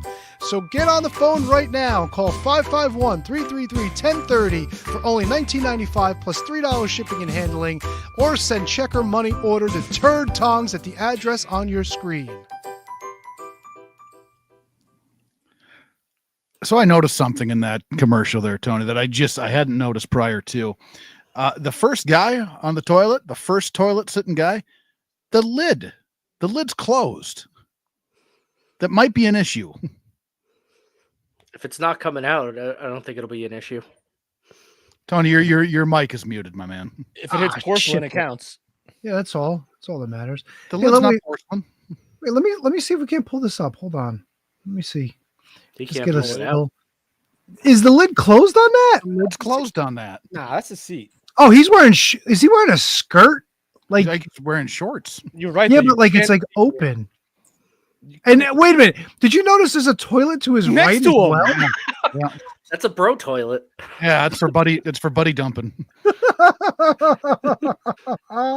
Birthday buddies dump like that. Maybe there is no lid. Well, this dude's just wearing his fucking pants. Yeah, there's no Well, lid the on that toi- toilet either. Well, the toilet's eating him in this one. Is that toilet in Toledo? And what is on the? That's not a roll of toilet paper on his left either. What the fuck is that in the Yeah, wall? House, man. That looks like No. a part of a glory hole there. I was gonna say a glory hole, 100%. Okay, over there. Yeah, that's a GH. I don't know about you, but that scraper looks fucking uncomfortable. 100%. Like all bristled and everything. Yeah. There you go. But wait a second. The red gimmick. There's no opening on the red gimmick. Yeah, I don't know what that was. No, that was probably a prototype. It could be. Don't I like hope some so. scissors have like locks? Like maybe that like comes open. So this way, Oh, make sure yeah. you lock onto that fucking turd. Show it's who's boss. Say, get the fuck out of there, you. Turd locks. This thing looks like it might be cold. I It looks would, like a carrot peeler. I would keep this in a warm place before you stick it in your warm place. Yeah. And don't go too deep either, folks. It's a scraper. It's not an inserter. This, you got to go Some easy people with don't know that. the difference there. Sometimes you got to scrape the inside. Bro, this dude is fucking happy, man. He's like, I got my turd tongs. It took fucking 8 years for them to get here, but they're here. It's got teeth on it. Bro, how many buttons does this fool need for his collar? He's got 5 fucking buttons there. And none of them are buttoned. He's got a hell of a bicep, though. His right arm is He fucking. looks like an athlete. Fuck yeah, dude. He's ready to go to town. No He's a wonder pro- he scraped it so clean. He's a professional. Look at that hair, too, man. What a fucking head of hair on this guy. Kind of looks like Sam. Yeah, I'm Darnold. pretty jealous. This fucking guy over here. He's like, oh, look at me. Yes, that's exactly what he's saying. He looks like he's like an extra in a movie. Like he's like the bellhop in the fucking scene where the guy's going to check into the hotel. On the Taking toilet? a shit with his pants on. Yeah. Well, I don't think he's there to take a shit. And no socks Turd was either. Next to him. Good point. Yeah, he knows what's coming through. Fuck yeah, dude. It ain't He shit. doesn't want to leave, man. He knows when it's time. Bam, he's there. He's ready. Fuck yeah, dude. Well, that's turd tongs. That's turd tongs. All right. Fuck yeah. Speaking of turds, what do you guys want to talk about next? Not turds. Well, I gotta say, I didn't feel like a full champion until yesterday. Oh no! Oh no! Yeah, Brundo. You know what, Brundo? You're a real piece of shit. All right. Big old It looks piece of good. shit. Looks good on you, Brundo. Looks good on you. I've look never good. once held that belt, and I've been the champion for fucking forever. Never once have I had that belt in my possession. I don't think. Forever. Fight forever.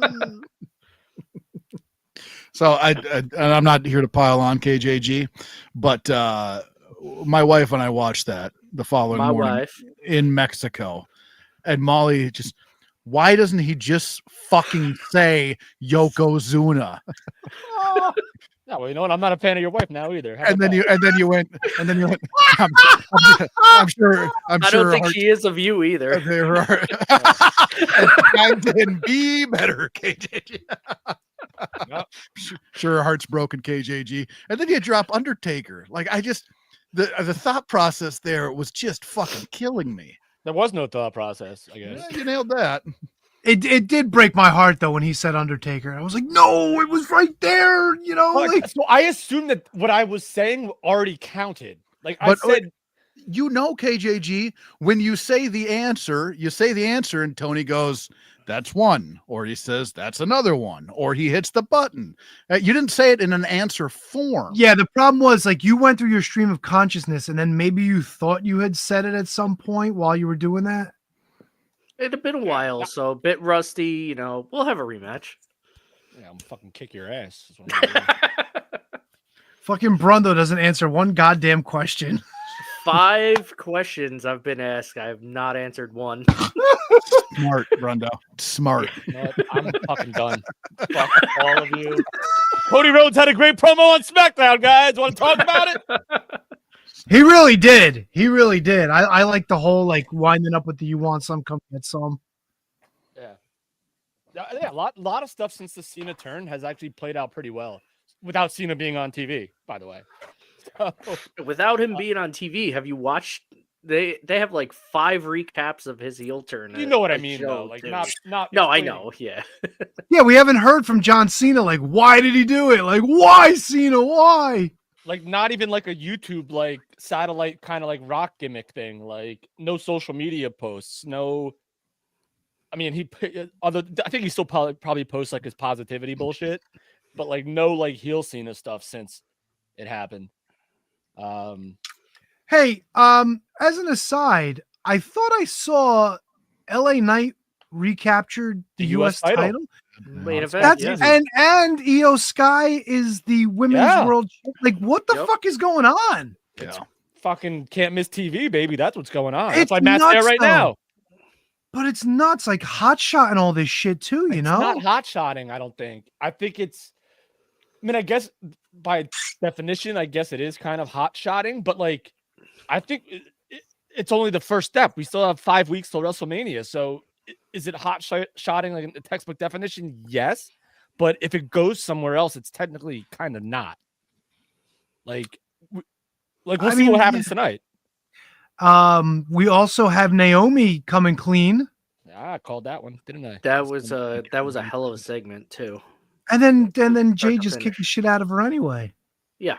Like, well, are we getting a triple threat at Mania? Is that where we're going? Or are we just going to get Jade? Well, and no, Naomi? Bianca has the title shot. Yeah, Bianca. So right now it's billed as Io versus Bianca. We'll see where that goes. Yeah. Yeah, but you know what's her name is going to fucking squeeze her way in there somehow. I would be shocked if Rhea didn't win it back, to be honest with you, before Mania. I mean, she's got to be pissed at Bianca too, right? Because Bianca kind of like distracted her. Yeah. Yeah. There's some shit going on with Bianca and this whole fucking thing too. You know, maybe it's not passing the sniff test to me. Maybe this is all a big fucking play. Nah, I don't think so. And what about the women's tag belts? It's weird because like we were talking like some of the other stories are kind of like mid, but maybe this is becoming a more spoons in the porridge kind of conglomeration too, with all these women being involved, with all the different stories going here, there, and everywhere. Well, you had some development in the Women's United States Championship picture too with Alba Fire. Yes. Is that Alba Fire? Alba Fire, yeah. Alba Fire came back and now is part of Chelsea Green's group with Piper Niven. So, like you said, a lot of spoons in the porridge, and I would not be shocked if we get another all-women pay-per-view soon, because there's a lot going on, especially if you include NXT. Even though I believe Chelsea got pinned on NXT, I believe. Hey, if we get some B&P going on that PPV, I'm fucking down, dude. Me too. Oh, Ruka pinned her on NXT. Fuck, dude. After that unbelievable finish she does. HK. Yes, sir. We get an all-women's pay-per-view like KJG's suggesting. Yep, I'm in. Vicky Guerrero, commissioner of the pay-per-view. No. Hear me out. Look at this. Look at these two disagreeing on something. No way. She comes out. She kind of fucks with everybody the whole night, and then we fucking go old school. After the main event, she comes out with the excuse me's, and she fucking eats a shit right into a fucking tub of pudding. Wasn't she on the first pay-per-view, the Evolution? Or was that the Rumble? Wouldn't surprise me. Was she may have been in the first Women's Royal Rumble. She was in the Rumble. Yeah, she was in the Rumble. Yeah. I wouldn't mind a Vicky Guerrero being involved. You got to get Mickie James come back. You got to have Lita. Ooh, that's a whole story. Bro, if we get fucking Miss Hancock and what's her nuts? Why can't I think of their names now? Yes. Yeah. Fuck yeah, dude. And our newest Hall of Famer, Michelle McCool's got to be there. Just doesn't have to. Bring back Kelly. Fuck yeah, dude. Bring them all back. Shit, I'd throw down to see Sable involved in this shit. Michelle McCool took Mickie James' job. Can we spring Sunny for this one too? You can. Some type of a work release. Yeah, you know. I think she's been doing a couple of work releases, but that's not here or there. Yeah, that's the guy on the toilet. Can we write down work releases? I like it. I do kind of like that one. KGG, you mentioned who is it? Taker's wife taking Mickie James' spot. Yeah, her job. Do you know the whole story behind that? I've read, but only from what I've read, but no. Okay. Really. Why? Is there something more than that? Yeah, what's the story? All Taker politicking for it? Everything. That's kind of everything that I've read. That Taker didn't want to continue to do it if she wasn't involved. But like when you look at what the show is, and I think I've watched. I haven't watched a second of it. Maybe one episode, not even all the way through. But like, if you're looking at like coaches and people to help these, these new hopeful stars, do you go Taker's wife or you go Mickie James? You know what I mean? Like, what the fuck are we doing? You'd go Mickey James. Mickey James 100%. is a stud in the ring. She's a stud outside of the ring. And the other one's Undertaker's wife. Like that. All right. What are we doing here? I don't want to undersell Michelle McCool because I thought she ended up becoming a very good professional wrestler, but compared to Mickey James, there is no comparison. That's like Mickey going in James- the 80s and you have like, oh, do you go with, I don't know, Hercules or Macho Man or something like that? Yeah, Hercules all day. Hercules is fine, but you know, you have See, and I Macho was Man. Hell I was yeah. gonna go Little Beaver or Andre. or King Kong Bundy. Man, I'm never turning down a little beaver. Come on.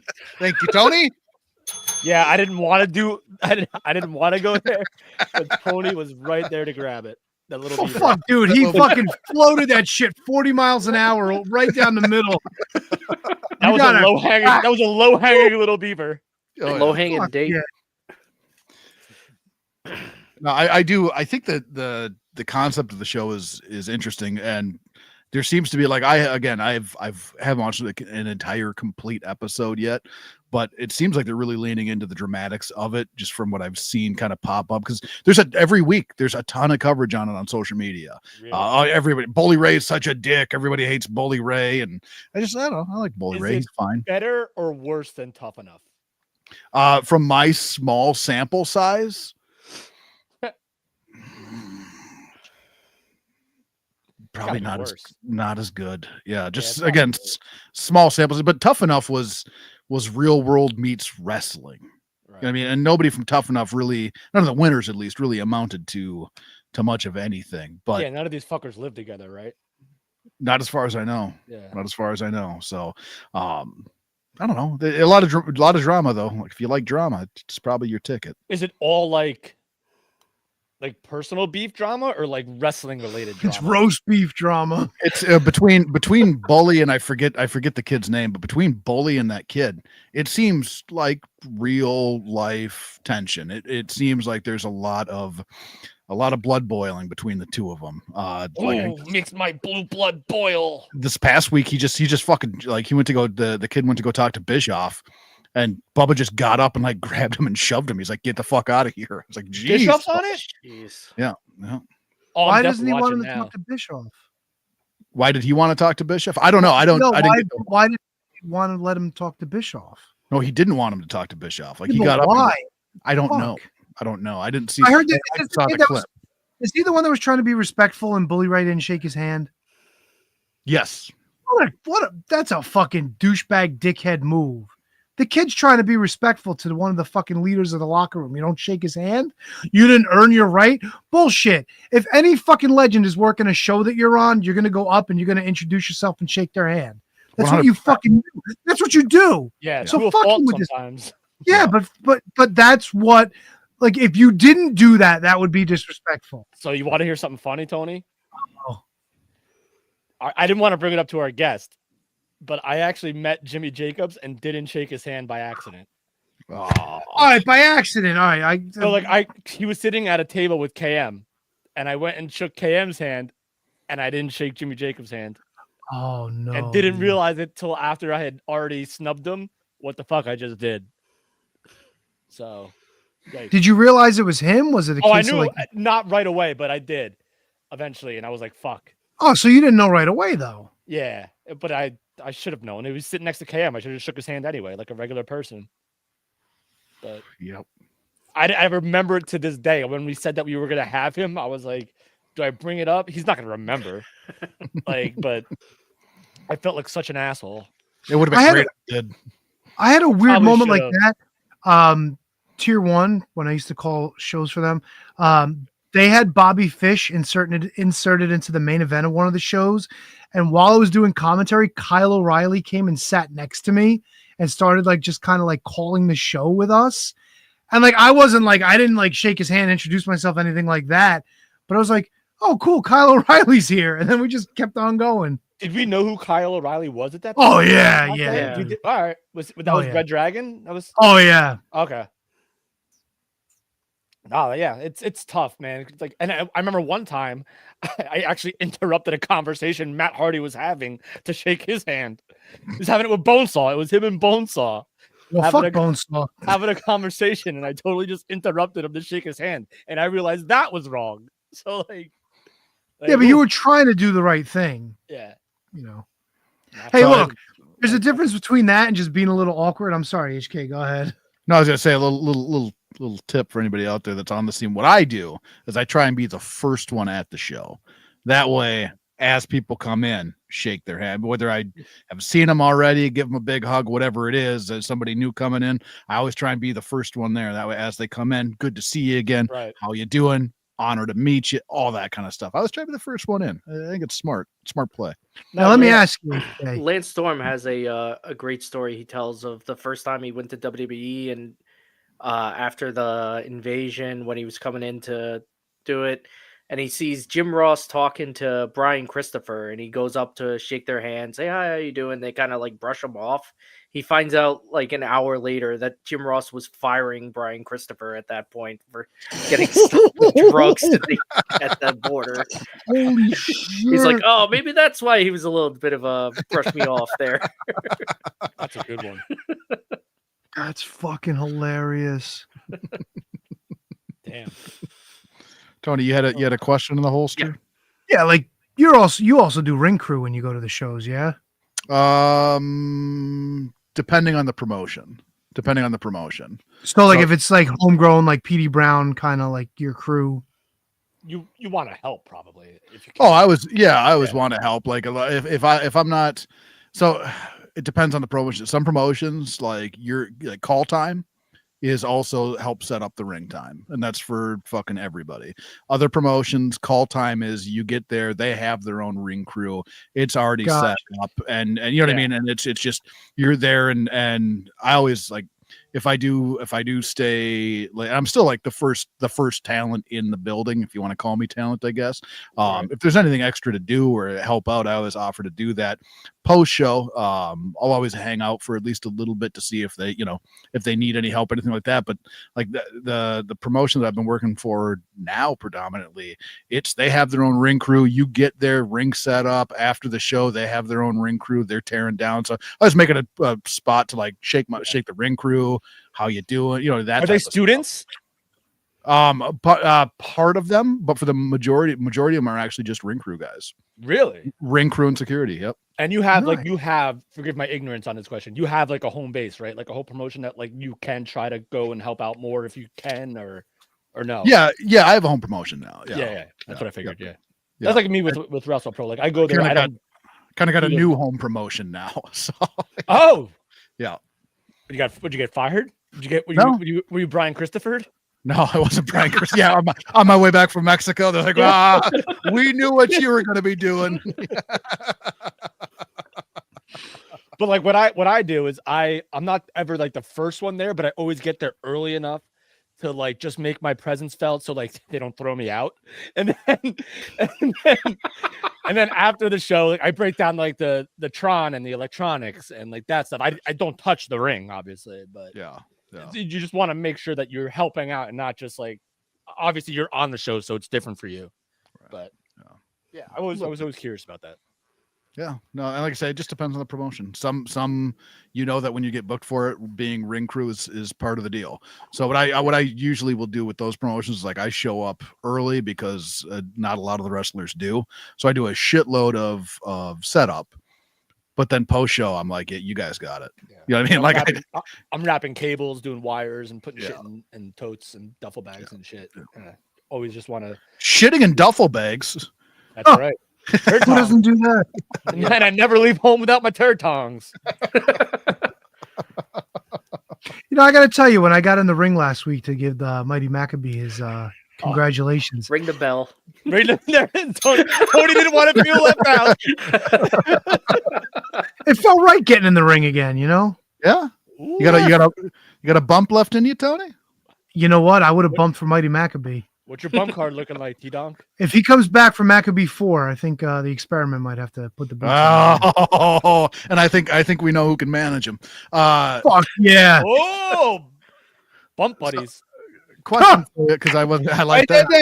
Bump buddies. Obviously, I wasn't here last week, but I did see some pictures of Maccabee Mania. crowd looked a little bit light. Yeah, but you got to remember too, like ringside, it was a lot of like the Maccabee USA supporters, and those tickets were $100 a piece. Right. And it's a high school too. People like underestimate like the size of buildings sometimes. So what they 150, Tony? I'd say probably around like 2, maybe 3, somewhere I between think 2 and 3. 3. Yeah. Okay. Yeah, I mean, like you didn't see it because of where the hard cam was set up, but Mm-hmm. there were a lot of people there. There were a good But you amount gotta in figure- one of the bleachers for sure. Yeah. Like Brundo, like you got to figure, like if you sell out 3 rows of seats, that's like 100 people.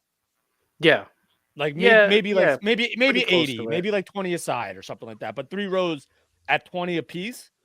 And it was That's a big gym too. They had Exactly. a lot of Livingston High empty School is no space in joke. that gym.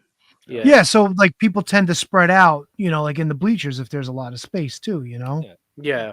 Yeah. But yeah, dude, like and general admission was 35 as well. So a little bit pricier of an indie ticket. Yeah, because Yeah. it was to raise money for the the Maccabee USA team, you know. So wouldn't the play be a little bit lower ticket? Maybe get a little bit more people in. I mean, Well, I think 35 is pretty stiff for GA. Yeah, but it's also a lot of the folks that were going to support Jeff to begin with because they support the Maccabee USA team. Right. So you saw a lot of people there with the Maccabee jackets. A lot of like the younger like kids were there that were actually part of the games and stuff. So they might not even been necessarily like wrestling fans. Like Jeff's friend Lou was sitting right next to me, so we were bullshitting a little bit. And I asked him, I said, "You a wrestling fan?" He goes, "I watch it periodically. I don't watch it often, but I'm a fan." And I said, "So you're here for Jeff?" Yeah, we're all here to support Jeff. I said, "So you think that he's crazy?" Absolutely. So yeah, so like the crew was there to support Jeff, you know. How was You the ever ring, find out Tony? who Doink was? Oh, I yeah, saw Doink that was- picture of Doink. Holy shit! Doink was the prince. It was Prince Akin. It was the prince. Yeah, Yeah. that was All right, confirmed. good. Crowbar actually called me Tuesday morning when I was in my office and we were bullshitting for like 20 minutes. So I was trying to get one. Yeah, we're burying the lead here. What was that? How did that happen? What do you mean? You and talking to Crowbar on the phone. I thought he didn't recognize you. Because that's Matt. Yeah. He called like I texted him Sunday when Doink got in the ring, asking him if it was Ace Darling, because I was talking to Ace Darling before the show started, and he confirmed no fucking way he's getting back in the ring. So as a rib, I was like, "Yo, is that Ace playing Doink?" He didn't fucking realize it until Tuesday morning. He's like, "Bro, I just saw your text." No, it wasn't. He told me it was Prince. What's his name? And I said, "Yeah, we kind of figured." Next thing you know, the phone's ringing. I thought he butt dialed me. He's like, "Dude, did you have a great time? Wasn't it an awesome show? I got a lot out of him." So for 20 minutes, we talked about how awesome Maccabee Mania was. Oh, That's God bless awesome. that man. Yeah, Birthday it was was cool today too, I believe, Chris. Huh? Yeah, it was. It was, and I fucking forgot until I got off the phone. I said, "Fuck, it was his birthday." So I quick texted him like, "Hey, by the way, happy birthday." T-Donk, I know we got homework to get to, but have you guys been keeping up with the TNA NXT stuff at all? I know Moose is wrestling Obafemi's Tomorrow night. For one of the belts. For Yeah, one I of the thought it belts. was for two, The and then X it was for division, one. I think, right? And Or I no, thought they no, also- for the title. No, it's X Division. It's the X It is Division. the X division. Yeah, it's for Oh, okay. Moose's belt. I thought it was for the NXT title. No, So the promo he cut was title he for fucked title. it up. You're right. He fucked it up. Yeah, but- and then Rock's daughter came out and she was like, no, it's just for, and I don't remember. I think it might be just for the NXT title. I don't remember which one. I'm 99.9% positive it's X Division. did they also fuck up the Julia Vaquer match where they said it was title for title, but it's not as well? Because that would be kind of dumb to have the North American title be combined already, considering that belt's not. They're not going to combine them. No, but it's weird that you would announce like title for title so much. They gotta slow down over there, you know? Nah, they're firing, baby. Speaking of TNA, Hammerstone is done with TNA. Yeah, he gone. Yeah. God, am I the only one that thinks that he looks, he feels, he smells like a WWE star. Yep. Yeah. But the thing is, though, and he actually commented on this about being hurt a lot. He gets hurt a lot, and it's not. And then he actually made a big post about the difference between being injured and being injury prone. And he doesn't feel like he's injury prone. He just feels like shit just sucks for him sometimes. Gotcha. So, The other name that I saw was Wardlow was backstage at the show, and I don't know. That's another guy that to me just feels. Yeah, but Wardlow got completely fucked over in AEW. He really 100%. And like, they're going to bring him back. A big star. They're going to bring him back like the fire and throw some water on it. Injuries though too, like even his last run, he got injured at the end of it, and they had to cut it short. I just don't want the fucking powerbomb concerto. They got to come up with something better for him. Yeah, he shouldn't be doing 10 power bombs. He should fucking lay somebody out with one, and that's it. It's so devastating. It's done. And then not do a swanton bomb after. Yeah, fuck that. Golly, just fucking murder somebody and be done with it. Well, I was way off. I was 100% wrong. It is for the NXT Championship. Okay. Yeah. That 99% went the other way, huh? Yeah, a little bit. The Hardys defeated the Colons? What the fuck is that? The Colognes. They're on the show tomorrow night too. Like, where the fuck did they come from? I did not see that coming at all. Yeah. The Colognes. What? They just got off the resort. Oh, the Island Boys? Island Boys. Do you remember when they had that gimmick where they were like trying to sell people on Puerto Rico? Yep. They were selling timeshares. We called it a week beforehand, and then they that next week they were selling timeshares to people. Awesome. I think they tried selling them to R-Truth. Yeah. I'm like, somebody is definitely listening to the show. How did that fucking make air? We had just talked about that. That's right. Holy shit, you're right. Yeah. Island Boys. Although a Tunga Bunga never made air, so it is what it is. That was genius. Speaking of genius, I want to shake the hand of the fucker who booked this match for Starrcade 1994. Let's get into some homework. Let's talk a little Task and Mr. T. Let's talk about Kevin Sullivan waffling Mr. T, who was the guest referee at the Clash of the Champions the month prior, forcing Mr. T to don the wrestling gear one more time and get in the ring. Wrestling gear? Is that what you want to call it? I mean, let's be as liberal as possible with that. It looked like fucking, you know what it reminded me of? I don't know if the women's still do this nowadays, because now women who kind of given up just wear fucking pajamas everywhere. But the official give up wardrobe of women in the 90s was the black stretch pants with wigwam socks and white sneakers. Wigwam. And then typically a sweatshirt, sometimes with Las Vegas or Atlantic City glitter on them, maybe a pair of dice or a fucking poker hand, which was a straight flush. Do you think Mr. T thought he was actually booked to be a referee? No, I think that might have been the only gear he had, though. But is that possible? Is that on the table that Mr. T may have thought that because every single time he's been in WCW before that, he was a referee other than maybe a corner man for Hogan? Is it possible that he thought he was going to be a referee? Well, what's with the sleeping cap too? Maybe he thought it was nap time. I was gonna say, with that fucking cap, I was waiting to hear, "Hey, Mr. Sandman, bring me a dream." Did you guys hear the comment that Bobby Heenan made about him? About the jail cell? Yes, obviously he was standing too close to the bars when they spray painted the cell.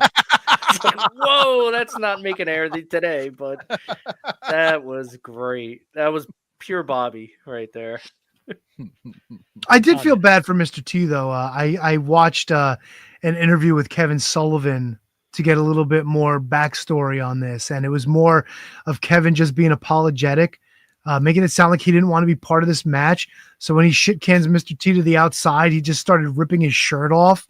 And then he said, years later now, he's felt bad because Mr. T had to wear a girdle to hold his gut in. And that's all you see is this big black unitard with that purple bluish waistband on. And props to the guy in the crowd who took the fucking Santa hat off of Evad Sullivan while fucking Jimmy Hart was loading up the gimmick into the sack. You're the real MVP. I gotta say, T was laying in those body shots too. Of course he was. Looking good. Some devastating headbutts too. He had the fucking offense going for a bit. Dude, we're talking about 1994, Mr. T. He's probably a good 5 or 6 years past his most athletic prime. Hogan, WrestleMania 1, A-Team. But he actually when you compare his punches here to his fight at WrestleMania 2, Like you could Oh, tell God, Sullivan was just like fucking lay him in there, dude. Make it look good. Make it look good. And he was fucking laying him in. Yeah, you picked the right match there. HK, I didn't realize we're in the Three Faces of Fear era of Kevin Sullivan because Avalanche had a match on this, and obviously we know the main event. But I didn't realize Kevin Sullivan like barked on his way to the ring. That's right. That's right. I was like, I know Kevin Sullivan's WCW career pretty well. I don't remember him being like a psychopath like Viking. Yeah, it was a very strange thing. I always thought it was weird. Just walking down, just arf, arf, just, almost like Popeye out of the side of his mouth. Yeah. Arf, arf, arf. I love Kevin Sullivan, and I was pumped to watch this. A couple of things watching it, like you could tell, like Mr. T just shouldn't be in there. Like he just shouldn't be. And watching, like keying in, because I watched a couple times, keying in on what Sullivan was doing in the match. Like, okay, now come on, come get you. Threw me in the corner. Now come get me, punch me, come get me, punch me, throw a whip again, come get me. And then when Mr. T lays on top of the camera guy for a fucking minute and a half and I'm waiting the entire time. I'm like, please cut to that camera guy. Please cut to that camera guy. And they cut to him. We basically see fucking Sullivan's little taskies. That was fucking hilarious. I have that. Oh my God, the camera view on Sullivan's tape. Yeah. Yep. Underneath there. Fucking vintage. Who gives a shit? Tony Schiavone. Oh, he's pinning the cameraman. Pin the grip while you're at it. Yeah. Come on. Yeah. We know it's not great. Fucking come on, man. Try to sell this shit a little bit. And the one thing that I don't understand, I've never understood about this match is why does T go over? What's the motive behind having T go? I know, like if you're pushing obviously Sullivan and Sullivan, like I get that part of it, but you can do that without having fucking T go over. And it's weird though, because like we said earlier, like the Three Faces of Fear were like the devastating top act, and then you're gonna have him. I mean, I guess it's still Mr. T. Like I guess that means something in 1994. It's Hogan's boy. That's why. Yeah. He didn't even do the MCI commercials yet. That kind of like brought him back a little bit. Oh no, this is Call your years mama before that. Yeah. God, I don't know if I ever told you guys this, but it was years and years ago, my first glimpse of like maybe wrestling is not what I think it is as a young man involved Mr. T. Because it was Mr. T and Piper, and I remember Cave, my dad, going, if this was real, Roddy Piper would kick the shit out of him. T's nothing but an actor. And I was like, well, okay, gotcha. Wait, what do you mean if it was real? What do you guys think about that? Who would actually win, like Mr. T or Roddy Piper in a shoot? Like who would actually win that? No, probably Mr. T. I would think T was Piper. a real tough guy, though. I think they made up all that tough man stuff. Yes, they did. Yeah. Yes, they did. Piper would kill him. But still, like he was a big boy. Piper would kill him. He was, but Piper was. But so was Piper. You're right. Yeah, but Mr. T some- could like legit throw some a coke. punch. Piper may get him. Was Piper? insane. I mean, was T a boxer? Was he like a Golden Glove guy? Yeah, he was a Golden Glove guy. Oh, he was. All right. So then, maybe T would probably get him. Nah, Piper would kill him. So Evad waffles Kevin when Kevin's hitting the ropes with the megaphone in the bag, and it's weird because Tony Schiavone still keeps referring to him as Santa Claus, even though it's clearly Dave Sullivan. Bobby called him out on it too. Oh, Bobby Heenan he was already aggravated with Tony Schiavone, and this is 1994. Also, Mr. T gets the pin with both hands still stuck in the fucking referee jersey. This little blue leotard that you mentioned earlier. And on top of that, they're telling Dave Sullivan to get out of there, and he doesn't get out of there. And Kevin Sullivan, who just got waffled with the fucking megaphone, pile drives the shit out of his little brother. He beat the shit out of him. And I'm thinking at the same time, I'm like, wait, he helped Mr. T win. Where's Mr. T trying to help him? It's like, I won. Fuck you, fool. Well, Mr. T couldn't get his hands free. That's why. Good point. And Hogan waits to save Sting in the next match as opposed to helping Evad, who is his number one supporter. Dude, he's even calling him Santa Claus while Kevin Sullivan's beating the shit out of him. Was this? And he goes, he's beating up his brother, and Heenan goes, he should have beat him years ago. And he keeps blaming Hogan even after the match. Hogan ruined this family. Yeah. Oh my God. When he picks him up for the pile driver, Santa's fucking drawers are halfway up to his knees, and you see his fucking red underwear too. Were those drawers or were those trunks? It was probably trunks, but still, it's a fucking great visual. It's an hysterical image, I'll tell you that much. And then he fucking beats him with the strap.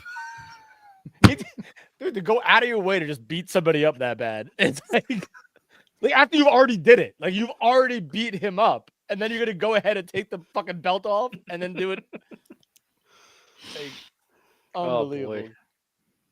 I will say this, Tony. This was not fun, but I guess it's fun talking about it. You know what? I was entertained. I had no idea this was a thing. I didn't have any idea this was a thing until like a week and a half ago. Maybe I saw it like years ago. I just didn't remember it. And then it's like, it's the match that fucking Eric Bischoff said was probably the biggest mistake in the history of WCW. I'm like, I have to watch this. I'm like, it's Mr. T. The cameraman's legs go up in the air. We got fucking Task's nuts. I mean, I can assure you it was not the biggest mistake in WCW. Yeah, you have Bischoff? Let's see if I can guess what HK is thinking. The Yeti? No. No, I mean, you can pick and choose from the final about 16 months. Yeah, you got a whole season about that. Yeah. But I mean, like, that was what it was. Like, we just knew it wasn't going to be good, you know, and then it just continued to get worse. But I think, like, you got to kind of look at this as, like, an anomaly in the middle of, well, then again, there wasn't so much great shit either because we got the fucking Butcher in the main event of this show, too. Yeah, I will stand by that. Butcher main eventing Star Kid. I will stand by that. It was a perfect choice. The man with no name. Yes, no. Future Zodiac. I will stand by that. That's a great turn. He did it all to become the booty. So, I mean, like, I guess, what are your thoughts? Thumbs up, thumbs down, thumbs in the middle? I mean, what the fuck? Like, we got a thumbs up from HK. Yeah. For content, thumbs up. Yeah. Yeah, we know. For actual, like, enjoyment? It was pretty enjoyable, though. No way. Come on. I honestly think that. You didn't laugh watching this? Does that really equate to enjoyment, though, in pro wrestling? Yeah. Listen, Laughing? Maki Ito singing while the fucking entire women's division in AEW fucking collapses upon itself. Yes, that was highly entertaining. All right. Shaquille O'Neal fucking giving Cody Rhodes a power bomb. Yes, that was highly entertaining. Whoa. You're only smoking mirrors. Well, I know that Double T is not here. He is not. But I did, rather than just saying what his pick was going to be, at my behest, he sent in a video to assign homework for next week for all of us. Oh, we got to run in. Fuck yeah, we do. And without further ado, here's Matt from Beyond the Garden. Woo! What's up, everybody out there in Shining Wizards land? It's your boy, Shining Wizards Matt. Not at the show tonight. I'm at Monday Night Raw, but it is my turn to do homework. So I was tasked with sending a video in of me telling everybody what the homework is for next week's show. So it's not in the same vein as Tony's, but I do encourage you to watch the whole thing, post-match and all. It's a little longer, but we go back to 1985, and this match is something I just discovered in the last year or so because I wasn't familiar with the story. I found out through Queen of the Villains on Netflix. Dump Masamoto versus Chigusa Nagoya in a hair versus hair match from August 28th, 1985. Watch the whole thing. It's wild. And we will talk about it next week on the Shining Wizards Wrestling Podcast. I hope you guys enjoy the show, and I will see you next week when I return to the Shining Wizards Wrestling Podcast. No fun shitting your pants, Matt. Where the fuck do we find this dump match? He sent me a link. I'll Okay. put it up in the description. Is it on another porn site? No, well, let me check. I don't think so. It's It probably on is- that Billy. It's on YouTube. Oh, Chigusa Nagayo versus Dump Matsumoto. I know he can't pronounce the ladies' names. Hair versus hair match. Just the ladies' names. It's a fucking good one. It's a good one. You I watched it can't wait already? to watch it. Oh, yeah. When I was in with the whole what was it? The Queen of the Slaughterhouse? What the fuck was the name of the shit? Queen of the Villains? Or- Queen of the Villains. Yeah. Yeah, I was all in with the fucking dump status and all that stuff. So You said it's a little bit longer. How much longer is it? Because a little bit longer than this match is like 5 minutes. let me click the link. I could tell you while it tries to load up. That's all right. I mean, I'm gonna watch it, obviously, but It doesn't fucking show it. I gotta open it up. Hold on. It is 26 minutes from start to finish. fantastic. All right. He said there's post match, so you know. Yeah, but no, like he it's a good point. Watch the entire thing because Yeah. everything that happens after the match continues to tell the story, just like it did in my match. You know, if you would have shut it off after Mr. T got the big win, you would have fucking been deprived of Kevin Sullivan beating the shit out of Santa Claus. Yeah. Yep. Yeah. All right. It's the witching hour. Anybody got anything else they want to talk about before we pull this bad boy into the station? I get to get aggravated trying to post a video on fucking social media. All right. Nothing. Really? Not everybody at once. Jesus. No, I mean, I'm trying to look. I think we pretty much did a good job. Yeah. We pretty much did a good job. Yeah, but you know what I mean? Like, there's nothing that happened that we can't like go without talking about. You know what I'm saying? Yeah, fuck that. I think we talked enough tonight. Yeah, I mean, do you want to talk MLW? No. No. Lumini there? He's always there. Fucking guy. Oh, Luger. Yes, Luger Hall of Fame. Unfortunately, not Miss Elizabeth. I fell for a fucking gag. Can they even afford to pay him? Hey, she fell too. Poor guy. I got nothing for that one. On that note. On that note, yep. Jesus Christ. Well, congratulations to Lex. Another DDP miracle. Yeah, but do we have confirmation on that natural disasters thing? Tugger was talking about it. I don't know if And that's real. In the article I wrote or read about Luger, it said natural disasters are rumored, not like confirmed yet. Nope. So Yeah. Well, let me check Wikipedia because they seem to fucking get everything right. Uncle Nope. Fred got worked. Wikipedia has just Triple H, Michelle McCool, and Lex Luger listed. Yeah, So I felt the that's it. timing was a little weird, right? Like you just signed like Demolition back to a Legends deal, and you're gonna put the natural disasters in over Demolition, unless like Triple H is still kind of sticking it to him a little bit for the lawsuits, but they're just like putting a little rope in front of them. Like, and I know Matt mentioned that the natural disasters could be a favor to Cody because of Uncle Fred, but I don't know. I don't see natural disasters actually going in until Demolition does, which is a weird debate that we have every fucking year about who should be in before who. And Well, where the fuck has Batista been? Batista was supposed to be inducted like 4 years ago. Oh, fuck Batista. was that the pandemic? sure. All right. No, it was 2021, wasn't it? And then something came up where he was filming a movie and he couldn't do it. I think it was the pandemic actually. It wasn't 2020. But that was like Bischoff. Didn't they do like two classes at once, like Bischoff, the Yes. NWO? Yeah, in 2021 they did. Yeah. Yeah. But That I was just don't- WrestleMania that had like 30,000 people or something like that.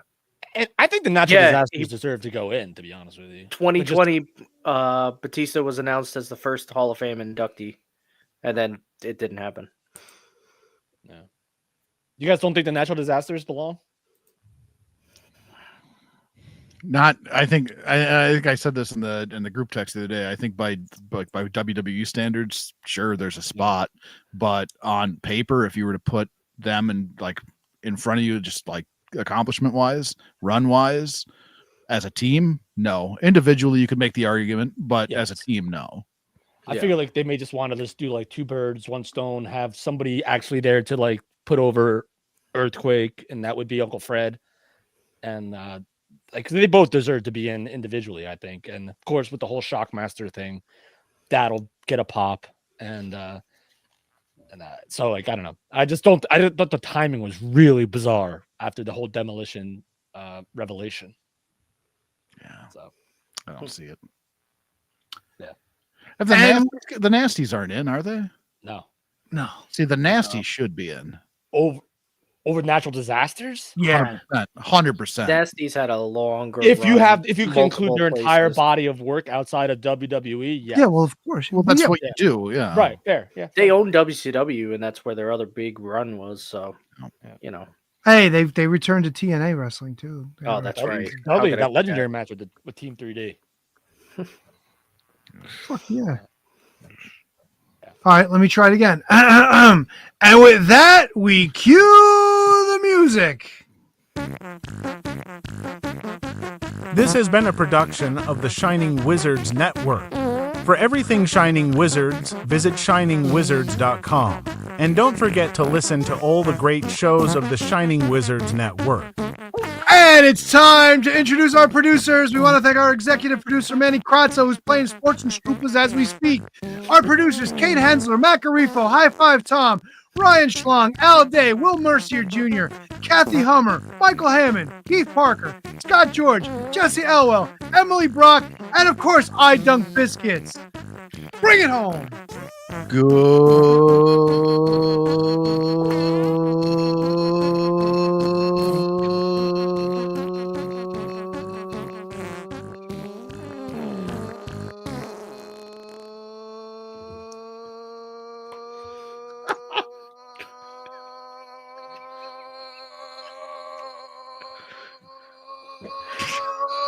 Night, Diana.